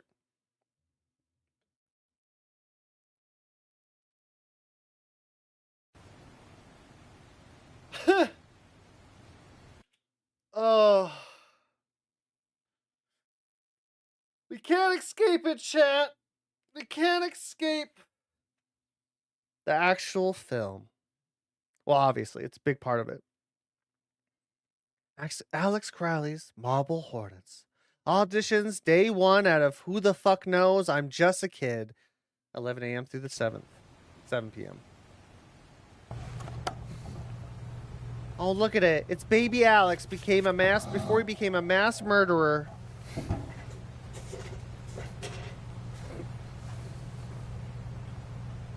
Yeah. I'm a dork. I'm a photographer, man. I'm sure you are, Alex. I'm sure you are. He was so baby and cringe. Look at him.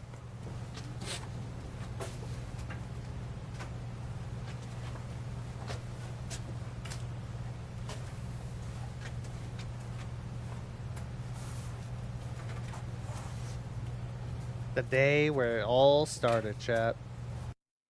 The reason why.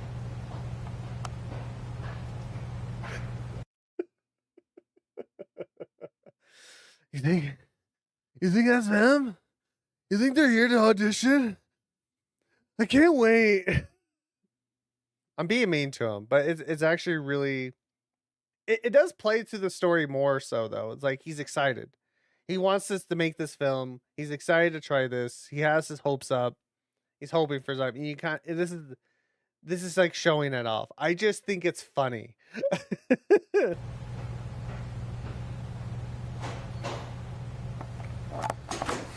Yeah, look at that. It's such a. You're excited to make something. You really hope people would also want to try it.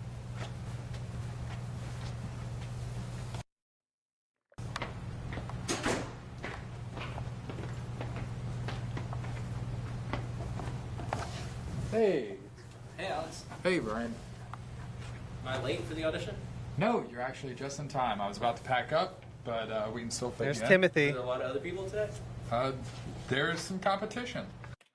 Also, this is our first clue, by the way. I just realized because I just looked at it. This hoodie looks familiar, right?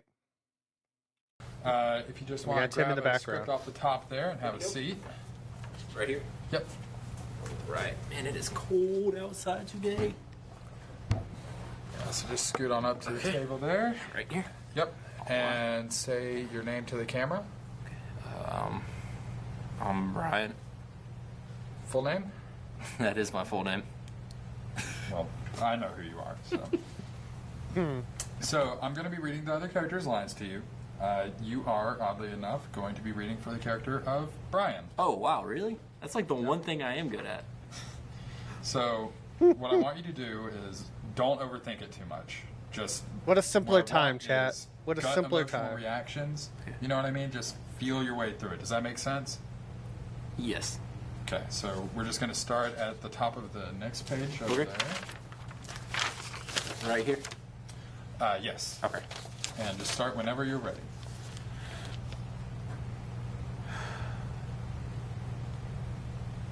It's just not the same as it used to be. We were young. And we were so happy. That's the car scene. I felt like she was my little secret. Is it the car scene or is it a different scene? Now that time has passed and it's not the case anymore. It's like she's no longer my little secret. It's like everyone knows. Cringe. Cringe. I just say, no longer my little secret. This is such student film vibes. Maybe she never was to begin with. Maybe what you really believed in was a lie. Yeah, but it felt so real back then. It was almost like... It's like for a while there, I truly believed in magic. There's still magic in this world, Brian. You just have to look in the right place.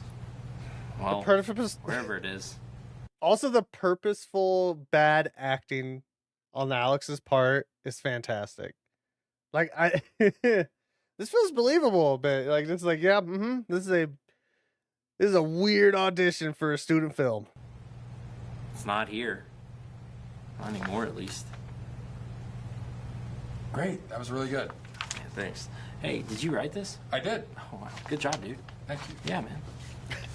So, just on your way Did you out, write if you this? write your name It's and cringe. email address on that little pad over there. Okay, doke. And if you get the part, I will be sure to let you know. Okay. Hey, you ready to go? Yeah. Who's that? Oh, that's my buddy Tim. We were just gonna go get dinner after this. Does he want to try out? I don't really know if that's his thing, you know? Ask him. See if he wants to audition. Okay. Hey, Tim, you wanna try out? No, I don't think so. I don't really. Come on, man, it's easy. I can do it, you can do it. Come on. Okay. Great. Just have a. I miss his mutton chops. Can I say that? I miss his sideburns. That script there. We need him back, chat. I'm going to have you read for a different character if that's okay. All right. I'll walk you through him. I don't have a name for him yet, but he's Brian, the main character Brian, not that Brian's best friend.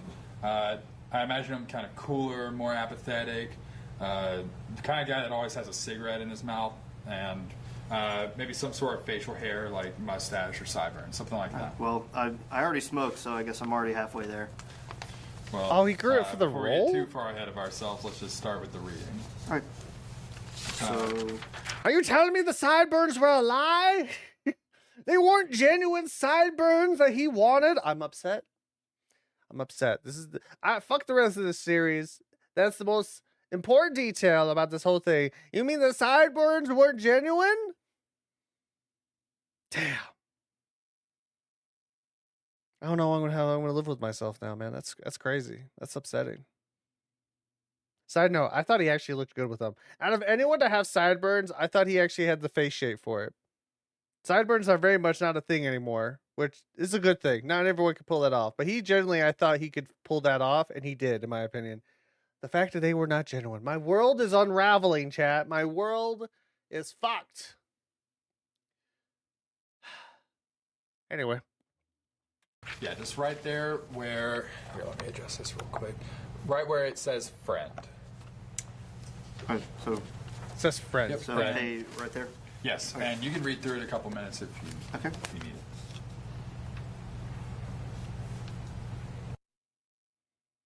And that's how Tim became a part Sarah, of know it. you're here. No, and I don't want her to find out. You're gonna have to face it sooner or later. No, I really don't. Are you sure? Because that's Actually, not you know, we can cut right there. I've heard enough. That was fine. okay. Well, Thank you. And if you would just put your name under Brian's over there, I will be in touch with you guys soon. Hey, Alex, we're gonna go get dinner after this. Do you wanna join? No, I'm fine. You know, I gotta pack up all this stuff. I don't know how long that's gonna take. I don't. We can wait. No, you guys go ahead. I don't want to hold you up. I have auditions to go through. I found this one place where, thank you, where I wanted to get some test footage, maybe some B-roll stuff, because, you know, you never get too early of a start on this kind of thing. All right, man. Sounds good. Take it easy, Alex. You too. All right. nice to meet you. Likewise.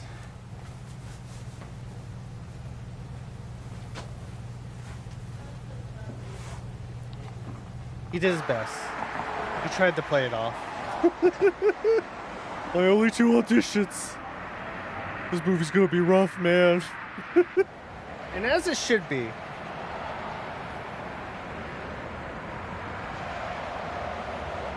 Just have expectations, but like, not everything's gonna go smoothly, right? Oh.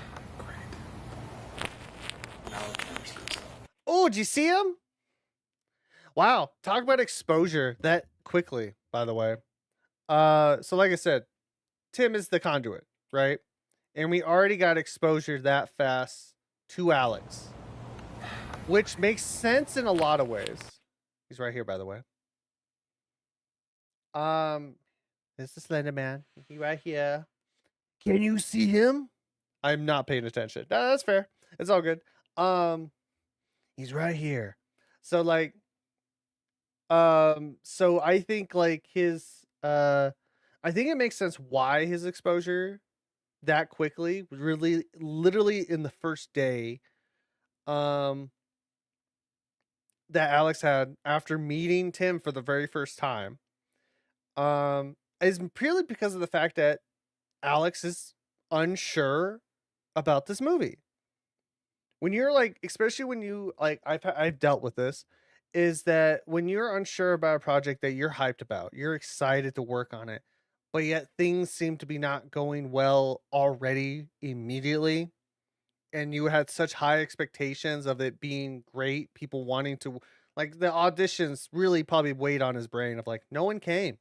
There's only 2 people came and they were just my friends. Like, one of them was my friend, right? He's already not in a great headspace, which is why Slender Man had such an easy time going on to him, like wanting to get like affect him immediately. So it makes a lot of sense in that part. Now it never screws up.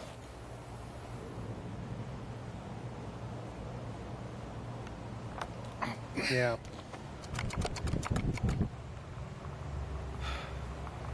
Alex was an easy target. That's what I'm trying to say. Like, Alex was a easy target.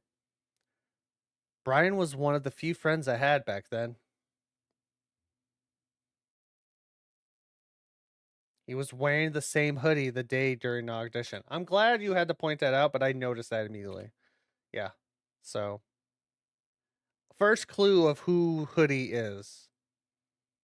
I had no way of knowing that it was Brian who fell through that window.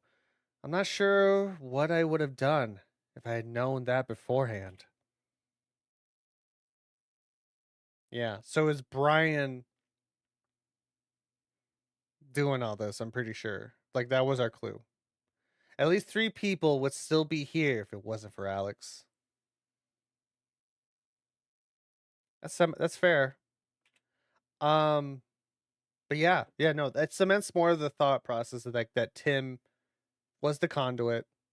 Alex took to it very easily because he's just already not exactly stable. He's unsure about the movie, so like he's not in a great headspace. So he got affected immediately. And the Slender Man was like, yeah, you're gonna be my mass murderer. I choose you, Alex. I think you're gonna do great in this field. You're gonna become my little murder boy. And he's like, what the fuck?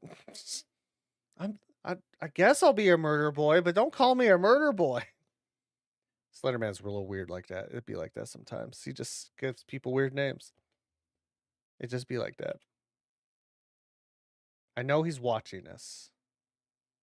Alex. I'll be waiting here. We're having a confrontation. They're having a showdown. Ooh. All right, we're there. Almost there. 3 more entries. Entry 85. So does that also mean that Brian is dead? I guess that was a fall. He would hurt himself and he could have died. Yeah, that would make sense. Slenderman did take his body. I guess we should talk about that. Yeah. So Brian was the one doing all this, but yet he seemed to be like within his right mind still, right? Because of the pills that he was stealing from Tim and everything. But he was not. I don't think he was the one making the videos from day one. Like, day one, I think, was Maskey was doing those videos. And then somehow Hoodie got a hold of that, trying to poorly spread information. He just doing art house films, trying to give people information. So much for that. And the payoff is that he gets killed during a confrontation while being teleported around by Slenderman? If that's the interpretation, talk about like a little sad, because that's his full story. I don't think it is. I think we're gonna see him again. But like, I'm just thinking, like, if that is the end, wow, poor Brian. Like, honestly, if there was ever a victim, I believe, well, there's technically 3 victims, but one definitely did not become a victim no more. If there's like at least 1 or 2 victims, it's Jay and Brian. And I would say more so Brian, because he held out the strongest, which would make sense that he would, right? I think it makes sense that he would. He seemed to be the most confident with himself and his like demeanor and everything. Jay would be the second, which makes sense why he took him so long, but he got, no matter how long, everyone always gives, except for Brian, I suppose, but he tried to the end, but if he did die at that end, he did not. That's unfortunate. It really is. It's like, I really want this mirror. It's a good mirror. Can't believe you used fucking Sharpie on my mirror.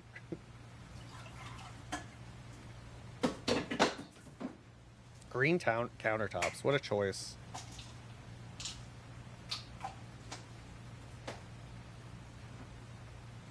It's like a green marble. Goddamn.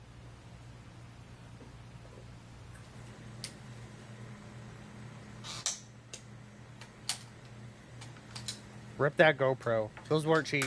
They're still not cheap. Fucking fat ass camera though. Goddamn.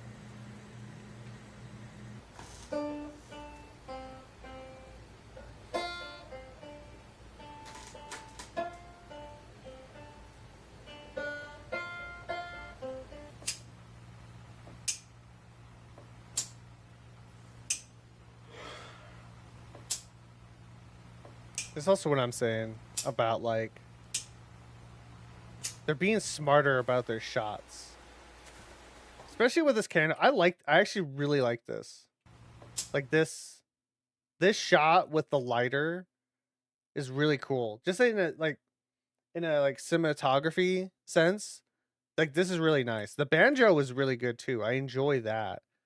But this is like more examples of just they are becoming into themselves as like filmmakers.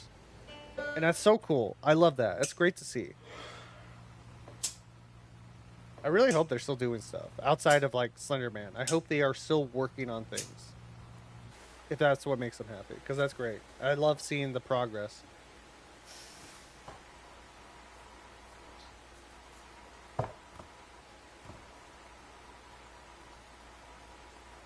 I don't know what I thought was going to happen, but I figured it would at least be something. Feels like I've been here for weeks and no threats, no sign of Alex anywhere, just nothing. Or maybe he's waiting on me to do something stupid. Wait, Chad, did the mutton chops come back? Wait, no, he has a beard. Close enough. Welcome back, mutton chops. Welcome back. We missed you around this house. Seems like every time I feel like I understand how all this works, something else happens. I mean, I thought the safest thing to do would be to leave Jay here when I went off to the school, and even that didn't work out. Yeah, poor Jay's dead. Why am I the only one that's still here? Because you were the I original. want to be by myself again. This has been bad enough. Thought about buying a gun the other day, but I'm glad I didn't. I wouldn't trust myself around one of those anyway. Welcome back, Paxel. This is your favorite scene? Alex is probably out there somewhere. Tim has had Right great now, watching monologues. me. He's had a couple great ones. Him waiting on me, me waiting on him.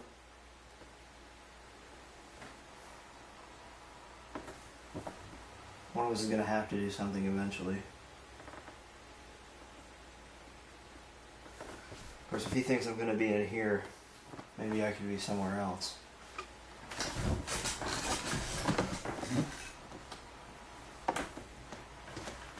Yeah. Yeah, that'll work. An idea has sprung from his head. Sooner.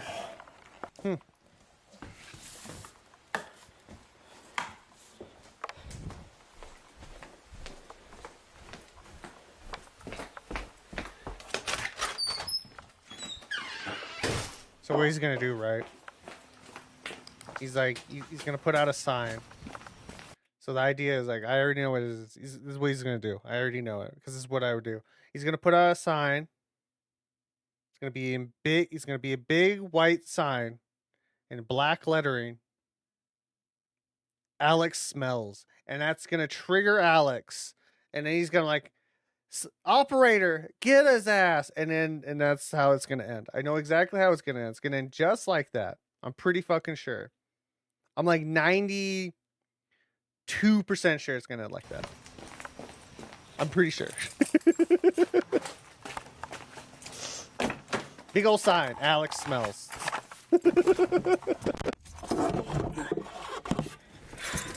Right on the street.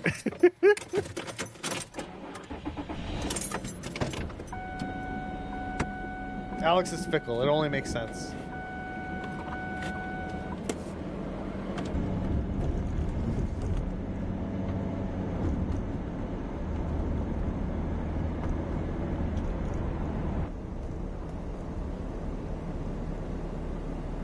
I decided to watch my house from down the road. That way, if Alex did show up, there would be less of a chance of catching me off guard.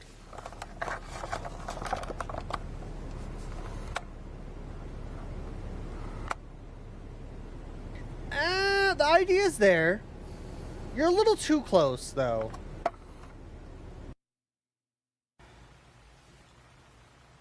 And also, I'm pretty sure he would know what your car looks like. If he showed up at all. You know what I mean? I feel like it'd be... You're a little too close, but you know... It is a story. It's a series. So you have to like go with it, right? Oh, there he is. Also ripped your electric bill, though. I ain't gonna lie. The hell's he got in his hand?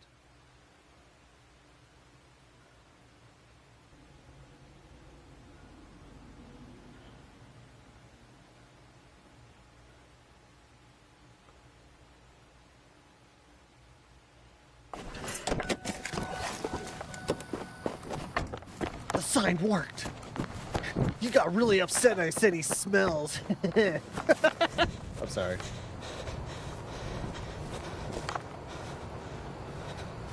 The final confrontation. Let's go. Got Hadouken his ass. It's the only way. What the f...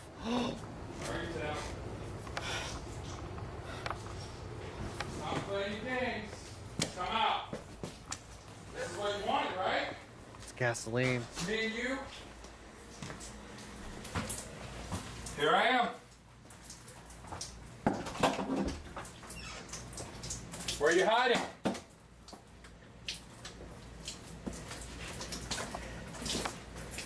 You in the attic? Good old Fine. smack. This is all your fault. I thought Technically it was me, true. but you're the source. You're the reason any of this happened. Everyone is gone because of you!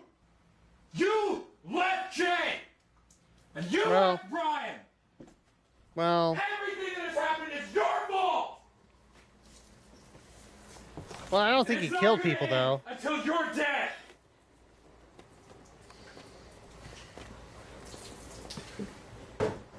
So I'll tell you what. If you don't do the right thing and burn to death, you come and find me. We'll sell this. You know where I'll be.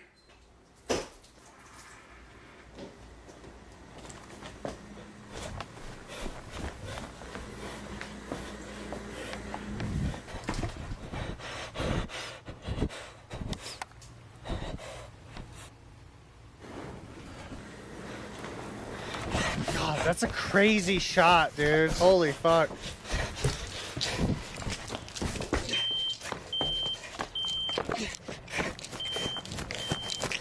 I do remember that shot. God, that was really good.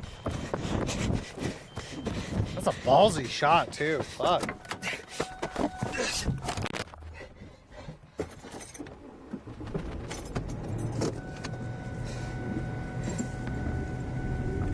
We're all ripped to your house. Hope you got insurance on that. If Alex didn't have a gun, I would have gone after him when his back was turned. I wish I did. Or I would still have a house. Now my house and everything in it has burned to the ground. Pain. Alex has destroyed everything I have. I don't care what happens to me as long as he is stopped. There's only one way this could end, and he'll hunt me forever until it does. Better, like, footage for that, also. Convincing. I have to find him. I believe in you, Timothy.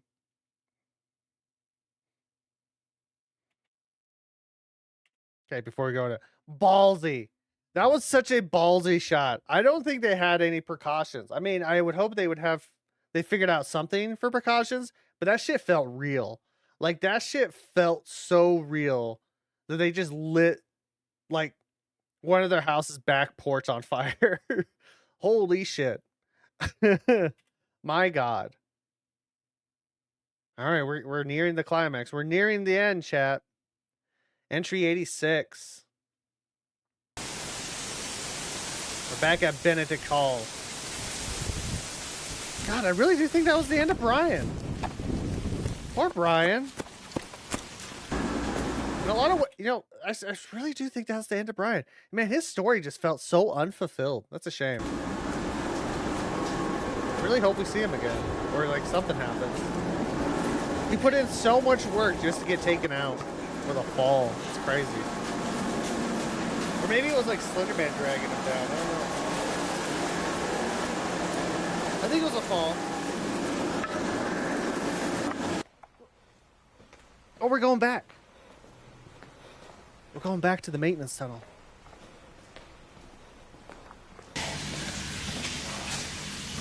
This was also a Bosley shot. Like, you would not catch me down here. I don't care how much of a project we're doing. I'm not doing it. I don't want to. This scares the shit out of me.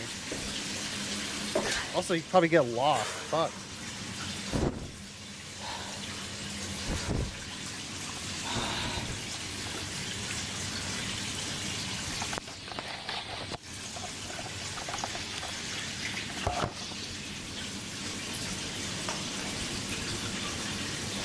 Technically Jay's was also unfulfilled, but before we get into it, I guess, like, I was just saying, like, Brian's, like, ending to his life was, like, such an unfulfilled story because, like, he was, like, trying to cryptically help in a lot of ways at some point with the To the Arc, like, channel, and then do little things for Jay and Tim in some ways, and it just felt, and then him just randomly dying kind of felt unfulfilling. But then, like, technically Jay's, like, he doesn't even get an outcome because he got killed off by Alex. Now it's all on Tim, which is probably the point. It's all on Tim now to finish this. It's all on his shoulders.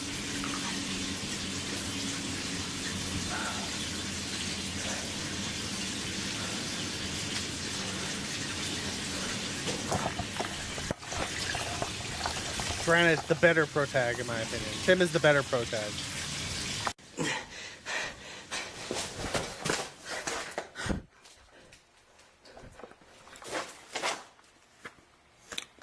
He's prepped. He's taking his drugs. God damn it, he hasn't learned about the tiny knife, though. One has a gun. One has a knife that's like 3 inches. Not even an inch. Probably. I don't know. Those are always the funniest shots in this series. Huzzah!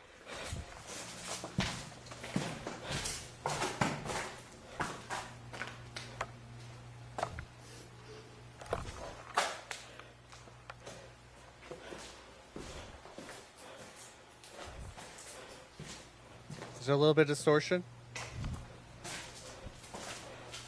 Thought I heard a little audio distortion.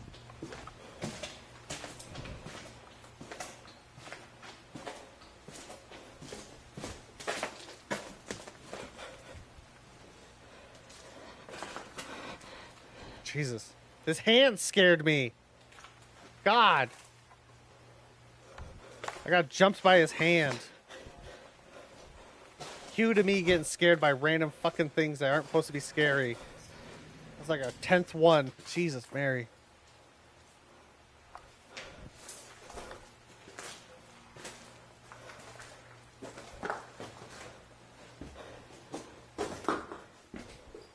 A little knife, I swear.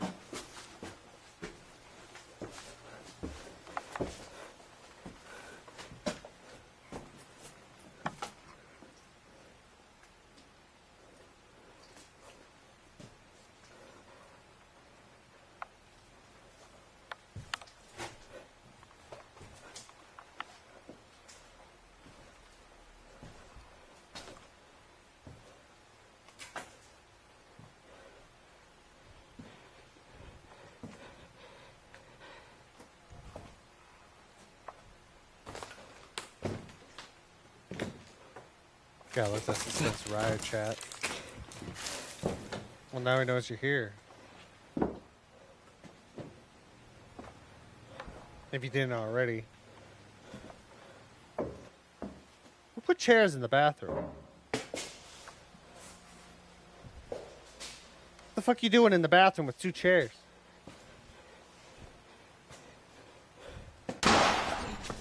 What the fuck?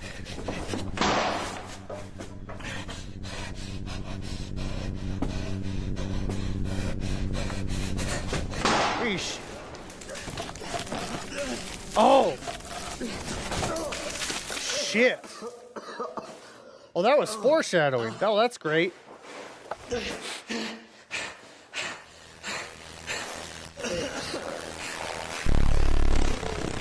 It is time, Timothy.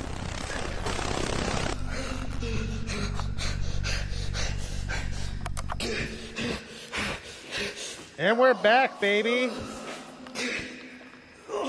Did you hurt your leg? Oh, no. Oh, broken leg. Another one. Nope, just hurt his leg. Or did you actually break it? You just hurt your leg. Oh. Alex, no, this isn't gonna fix anything. It's never gonna stop. Ah!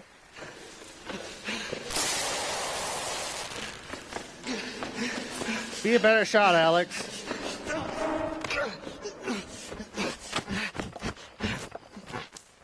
Oh god, we're in his forest now. We're in Slenderman land. All of this can stop. Everyone else is gone. You're the only one that's left. There can only be one. Give up. Then I can stop this disease from spreading to them. How does that work? You're the one that brought this here. You're the reason it came for us. If I hadn't done something, it could have spread to even more people. This can finally be over. It's the stab! Bam, bam! You're out of bullets now, I think.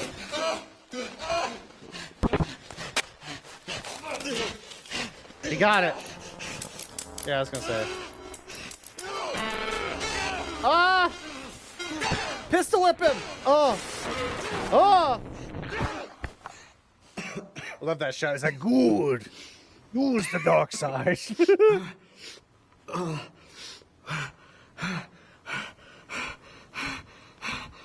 Wait, how'd you get the knife back?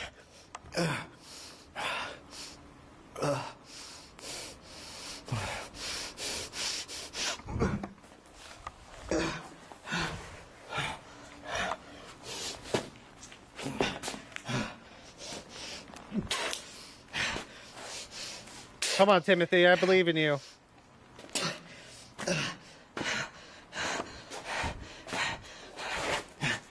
It's only round 3, baby. Let's go. Alex, it doesn't have to be like this.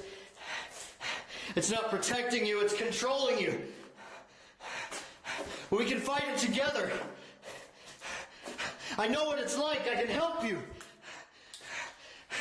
I've had to live with this my entire life. But I've learned how to block it out. I can show you how. I'll show you the If way. you kill me, then what's gonna happen, huh? What's gonna happen to you then? You'll just be a shell of a person just like Brian. I know exactly what happened to Brian. I was gonna say. Hi, Brian. You killed him. And he died here slowly because of you. How's it feel to be like one of your friends now? Oh, I love that. I know we're in the middle of a thing, but I love this shot change. How's it feel to be like one of your friends now? Oh, that's good. Little after image. Beautiful.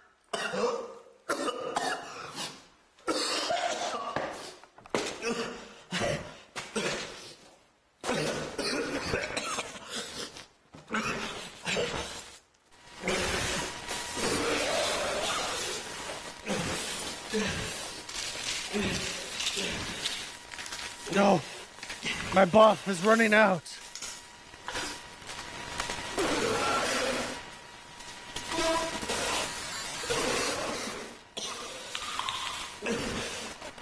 Yo, you checked the whole bottle? Thought there was more pills than just one.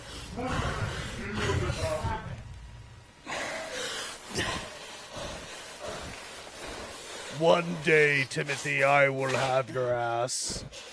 One day.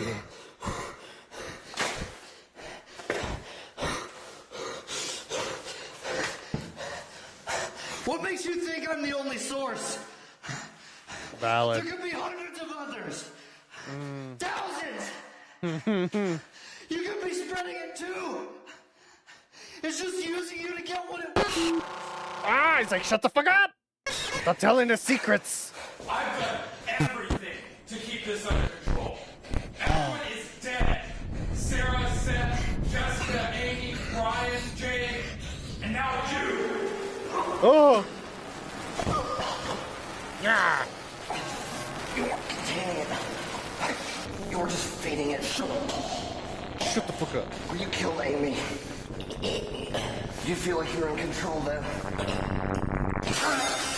Ah! You missed someone.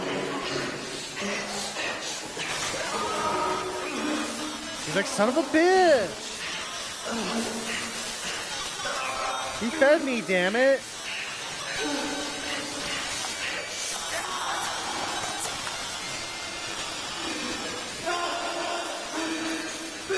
Good.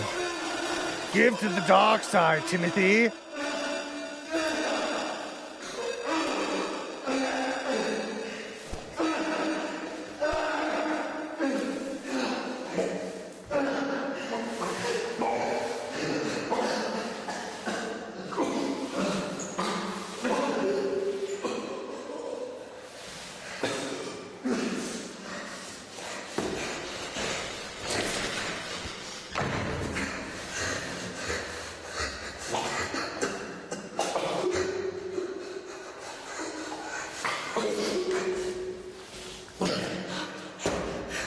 Good cinematography. Let's go.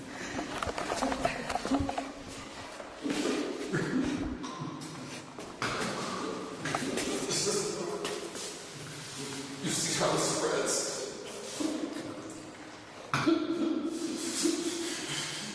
If there's someone left, you have to kill them. And yourself.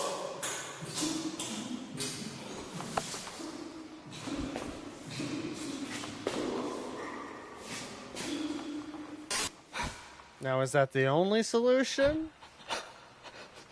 Who knows? He's already gone. Oh, love it.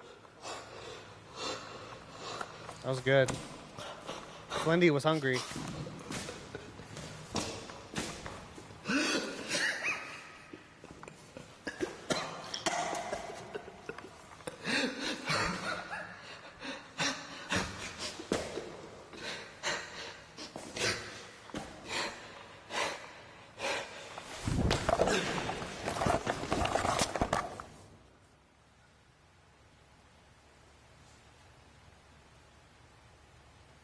You fought valiantly, Timothy.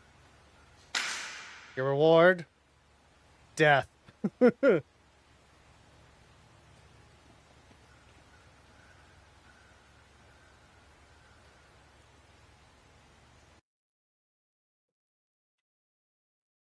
Bravo.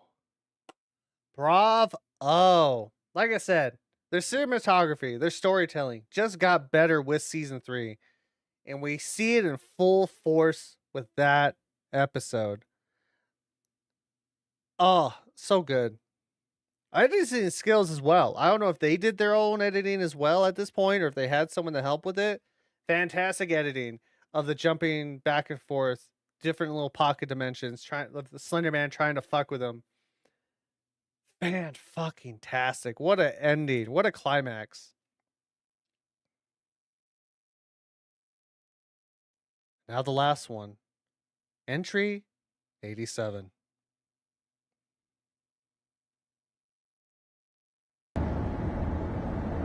We enter the same way that we entered in the very first episode. Driving down the road.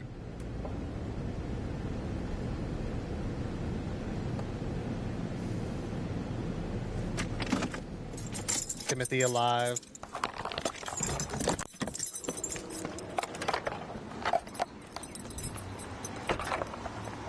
Somehow got out of there unscathed.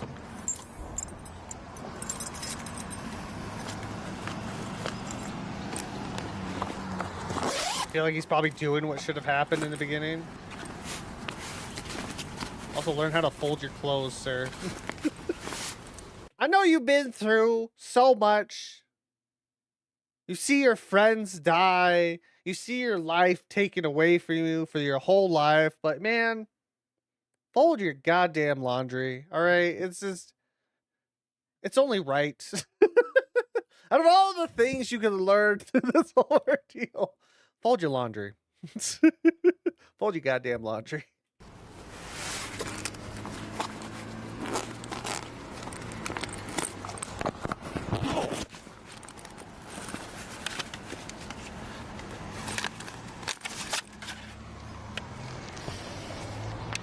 Oh, the slight distortion on it, too.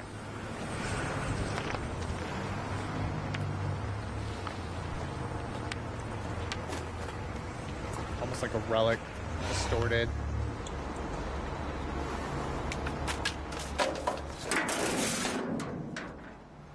And it fades away.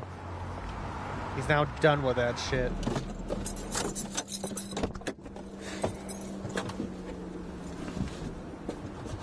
It's over and done with. He has nothing left. No house, no home. He's going to see the doctor to get probably another refill.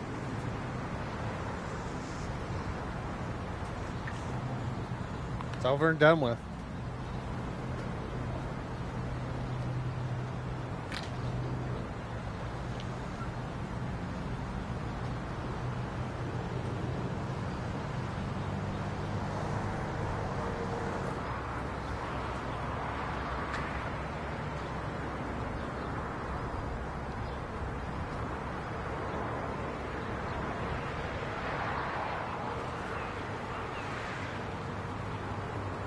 You just sit with it.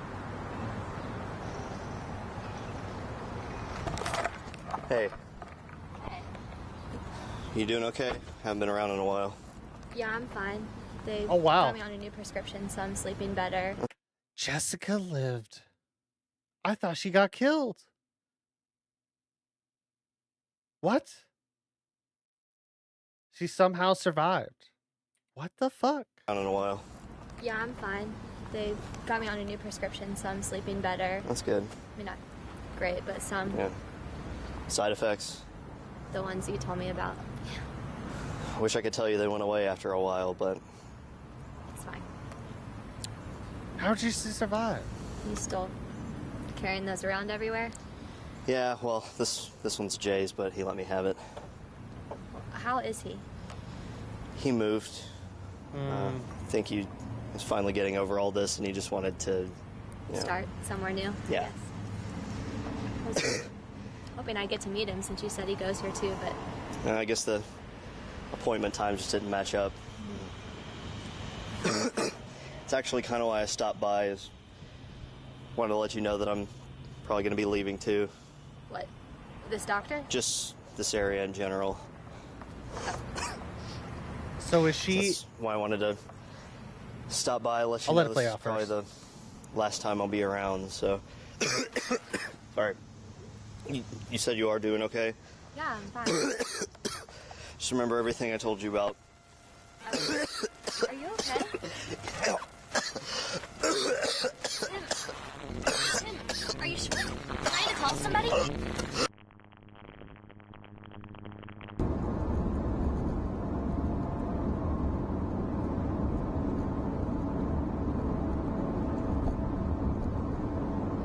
Terrifying.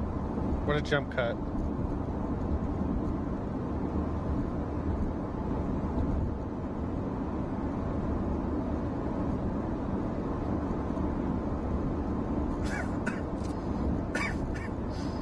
No matter how much you throw out the mask, it's never over, truly.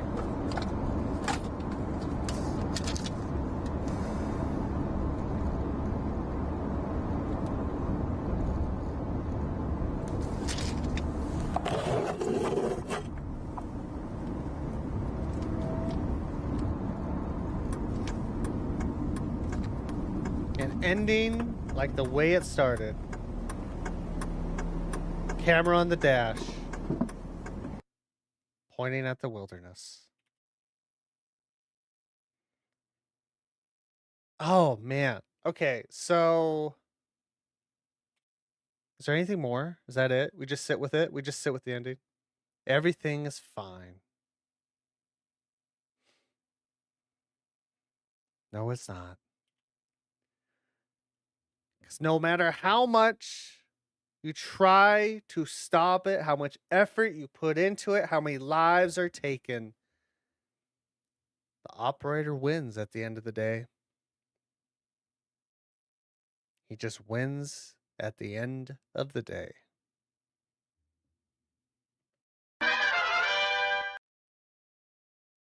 That was Marble Hornets.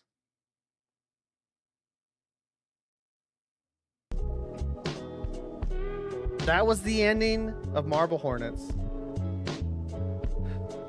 No matter how much Tim wants to be away, to be done with it, thinking it's over, it is not. As far as we know, he just killed, even though Jessica survived with no memory of what everything has happened, he could have just killed her just then. Could have taken her ass out. We don't know what happened. But that's the whole point, right? That's the whole point of it all. The mystery. No clear-cut answer of what's happening. The only thing we do know is that it will never be over. Everything will never be fine. Because Tim is technically still alive. He's the I don't think if that was the only solution, everybody, including him, has to die. But he is the cause, right? Tim is the reason why everything starts off the way it is. And because of that, it will never truly be over. Nothing will ever truly just be fine.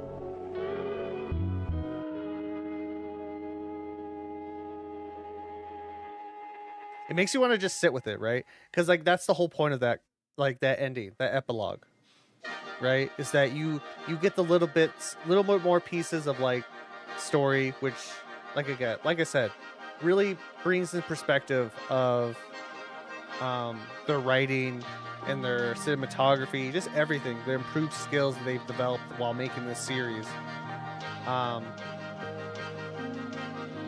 For that epilogue, right? You just sit with it. And it makes me want to slow down just a little bit as well about it. It's just you just sit with it. You have a little bit of mystery. Still forever never have any clear-cut answers. No matter how hard you push through to try to get those answers, you will never get those answers. And that's kind of why I took that epilogue. Fun fact about the epilogue as well. I remember hearing about this years ago when I used to watch this, which is part of the reason why we're watching this. I have watched this a decade or two ago almost at this point. It's over a decade ago. The whole shot at the end where Tim turns the camera, that was impromptu. That was not in the original scripting for it. Tim chose to make that decision to change it. Right? which I think it has like a lot of meaning as well as like not just the fact that we're ending where it started with a film shot of the road, a camera on the dash, but also I think it was like a lot of ways of just like he doesn't want to be faced with what he has done or what he's probably going to continue doing, right? Like this, like he just can't face it. He doesn't want to be faced with it. He doesn't want people to look at him with that. I think it's in that, and that simple gesture has a lot of that, in my opinion. I think you can infer that, you know? I think you can. I think you can infer that wholeheartedly. But yeah, that was it, man. That was Marble Hornets. Fantastic ending for that, honestly. Fantastic ending. I just wanted to like talk about it a little bit, just for a little bit longer, because that's all I have for today. I think it holds up fantastic, right? I think it still holds up very well. For being I think it's like this year 16. It's a 16-year-old series. I think it holds up fairly well. One of my gripes is like a lot of like seasons 2 stuff kind of went a little long. In general, I think the series went a little longer than it probably should have, but it was at that time, it's like you can get away with that, right? Like that type of, it's definitely a slow burn, but like a little too slow of a burn, you know what I mean? Like there's like a slow burn that's going on right now for a series called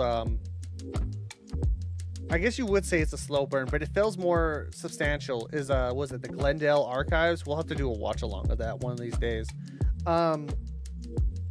It's like it's got a few episodes. We can probably like do a stream of that. But there's like this goes beyond slow in my opinion, especially in the climate of current YouTube. That type of slow burn is kind of hard to come by. We see a little bit. There's slow burns like, you know, Local 58, Mandela Catalog, stuff like that. That's the closest, but I feel like it's different.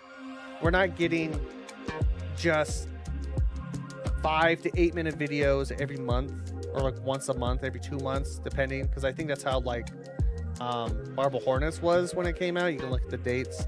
It's slow burn for Marble Hornets, and I think it kind of just for the fact of what we're used to now with like a little bit of a faster pace on content, kind of works against it now. But it's still good, right?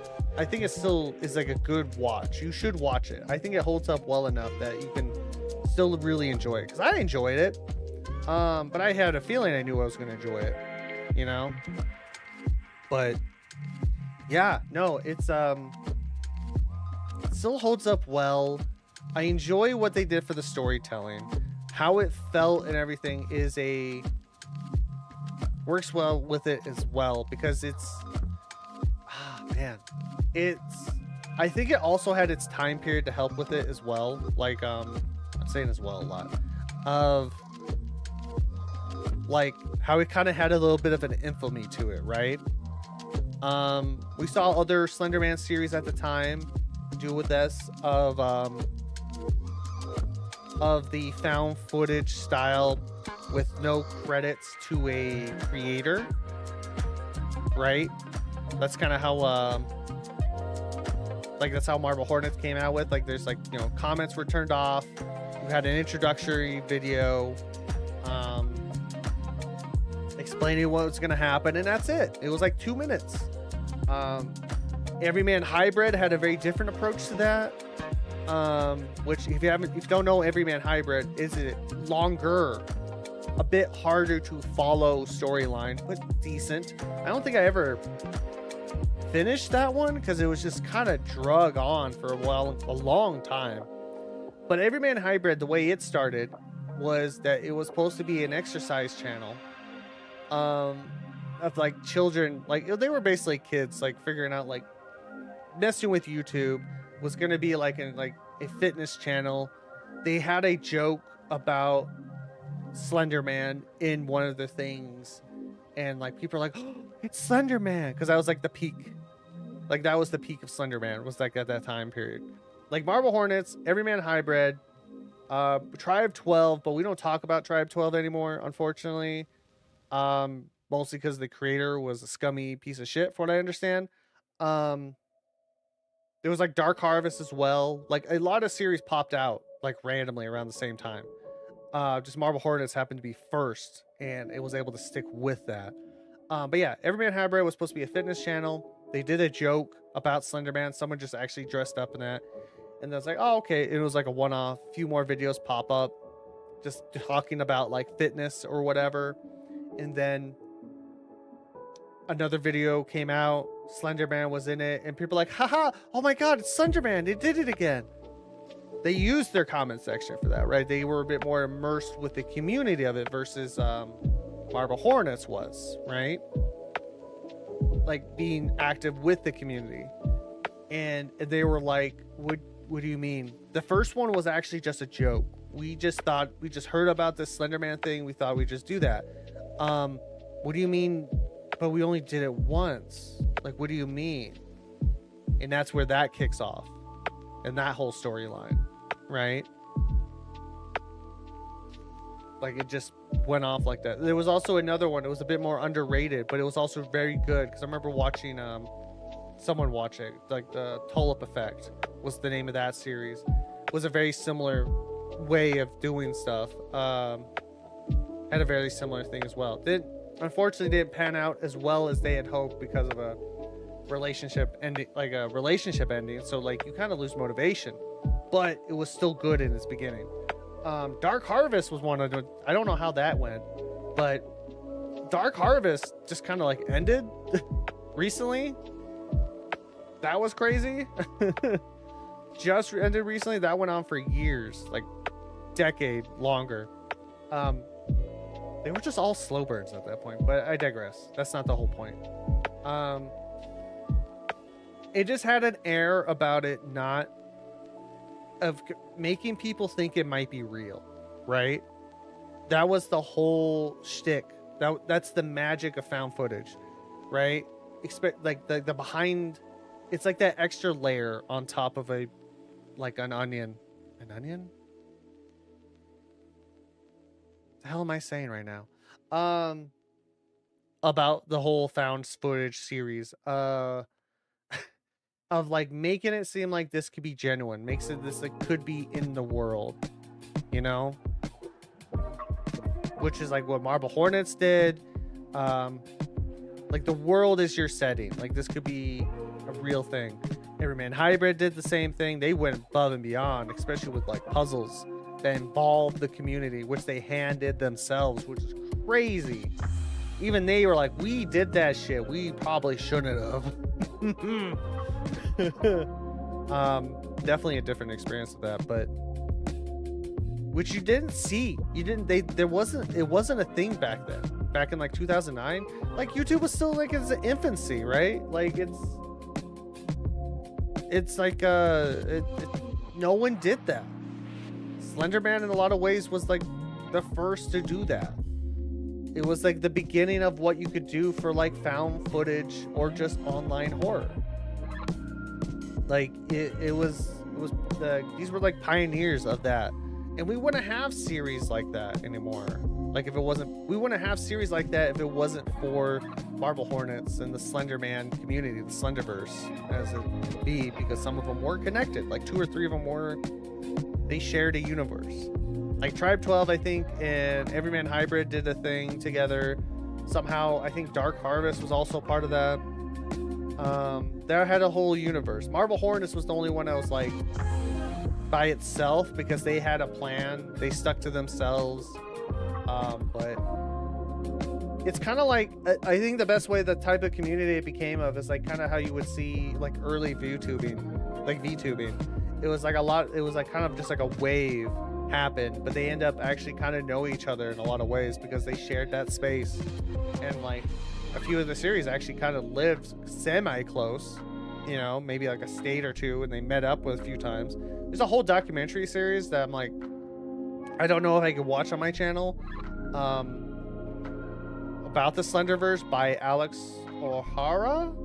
Check that out if you want to watch that. They do good documentaries. They've done like, it's like a 3-parter for the Slenderverse, talking about the whole fandom of it all. But yeah, no, like it's the fact that when it came out and the obsession with it, like if you did not know about Slenderman or anything like that, it really starts off thinking like, oh, what the fuck? Is this like real or something like that? But, and it had that going for it in the beginning, and they were really trying to figure it out, I feel, in season 2, once that kind of like went out the window and people became more immersed in it. Like obviously it was very popular from day 1, but in a lot of ways, I think for those that kept around with it, how are you going to change that story as it goes on, right? Because obviously people are going to like have the thought of like, well, I didn't know what this was at first, but okay. Obviously it's not real, but it's interesting. No, like it's I think it just holds up really well to see like what of what we could have, like what it became, right, for online horror, which is really cool. Like online horror, I think it's been a thing almost as long as YouTube, and we just like watched like one of the OGs. A lot of great series got inspired because of this. Like there's another one called Hi, I'm Mary was good. I remember really enjoying that one. Has like a very similar effect to like early online horror. I recommend it as well. Alvin, shush! The cat's crying at me. But yeah, no, it holds up. It holds up. And like I said this a few times throughout this whole thing. If you enjoyed Marble Hornets, I suggest watching their other series that's on the same YouTube channel, which makes sense why it would be there in a lot of ways. Rosswood. It's a 6-parter. We have watched it already. I watched that first because I didn't realize, from what I understood about it, it was like, I didn't think it had that deep of a connection to the original series of Marble Hornets outside of maybe like references, maybe. But yeah, like I didn't realize how much of it is a alternate universe of Marble Hornets, of the what if Tim never worked on that film, the Marble Hornets film. That's what it was. But it's so good. Like, check that out. If you ever have the time, you enjoy Marble Hornets, Rosswood, check it out. 6-parter. You'll get it done in a day. It's not long. It's more straightforward, longer videos. It really gives us contrast, too, of what you could do. Like, of what they've done with Marble Hornets. Like, multiple videos for multiple, just to get a little bit of information. 6-parter for Rosswood is like, they're like 20 to 30-minute videos. It's a short but dense series. Highly recommend it. It's fantastic. Yeah, man. Like, I'm glad we finished that. I'm glad we sat through that series of Marble Hornets because it was good. I don't think it's as good as like I remember it, merely for the fact of like how many different series we've gotten over the years. Like the passage of time, right? It was great for its time.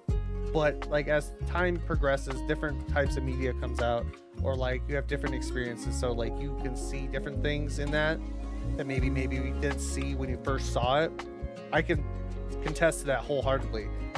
Watching so many different online series and then going back to like was like, you know, baby kind of, even though it's, I don't want to say baby, but like very much of like early, you know, very early online horror. This one still holds up so well though, you know, because like even though like the bar wasn't there at all, Marble Hornets set that bar for online horror fairly high of what it could be, in my opinion. And just obviously as time passes, as more series come out, the bar gets raised and like you just kind of see how it was. It's like retrospect. You just look at it in retrospect of like what everything you've experienced from now and then looking back at it like that. But even with that, I think Marble Hornets worked out. Like it holds up. You know, it holds up fairly well, in my opinion. It really does. Yeah, I think that's all I really have to say about that. My eyebrows keep going in my eyes. Yeah. Watch Rosswood if you enjoyed Marble Hornets. If you haven't seen it yet, it's a good watch. It is. Also, if you're curious about any other watch-alongs or it's like stuff I might have watched, I do have a whole playlist of all the watch-alongs we've done. We've done a lot of them. There's a lot of series I want to watch. I have a few more I want to watch. Like I said, I mentioned Glenvale. I think it's Glenvale Archives. I want to check that out. We'll have to check that out. I want to watch VHS Willie one of these days. I'm also thinking about doing something different of like incorporating some games I want to play, like My House or Shipwreck 64 into our Monday programming, because I like Mondays to be like watch-alongs or do other things, stuff of that nature, right? But yeah, if you want to check out my other watch-alongs, they're down below. Not down below. They're not down below. But there is a playlist of everything we've watched so far on the channel, so highly recommend that. It's in order of what we've seen. But yeah, I think I'm going to call it there, chat. I have nothing else planned for the day, so we're going to call it there. I stream Monday, Wednesdays, and Thursdays at 9 a.m. Mountain Time. If you don't know what that is in your time zone, I do have a schedule on the offline screen on Twitch. I do multi-stream, by the way. I have a waiting room on YouTube. I multi-stream on both those sites. The more you know. I also post it on the YouTube post channel, as well as Blue Sky and Twitter, where I also pin my schedule on those two places. So if you ever want to know my schedule, those are all the places. Along with all those locations, I've said, I try to post a short every day along those places, along with Instagram and TikTok. So if you ever miss me and you just want a little slice of entertainment, I highly recommend following me at those locations. I'll be back Wednesday with My Friendly Neighborhood. We're going to start our playthrough of that game. If you don't know what it is it's like a mascot horror, I think. It's more of it gives a vibe of more of a mascot horror with Muppets. Yeah. I do have an interest in the game, so I wanted to start that. And then Thursday we'll be finishing up Easy Delivery Company just to chill out for the rest of the week. But yeah, thank you all so much for being here for the ride. That is Marble Hornets. If I don't see you again, thank you all so much for being here. I really do appreciate the support. Y'all have been so gracious to me, and I do appreciate it. Thank you so much. The support that you've given me in the last few months have been crazy, and I do appreciate it. I hope to see you guys Wednesday for My Friendly Neighborhood. I think that's everything. No more how much things. God damn it. I like to try to do one liner.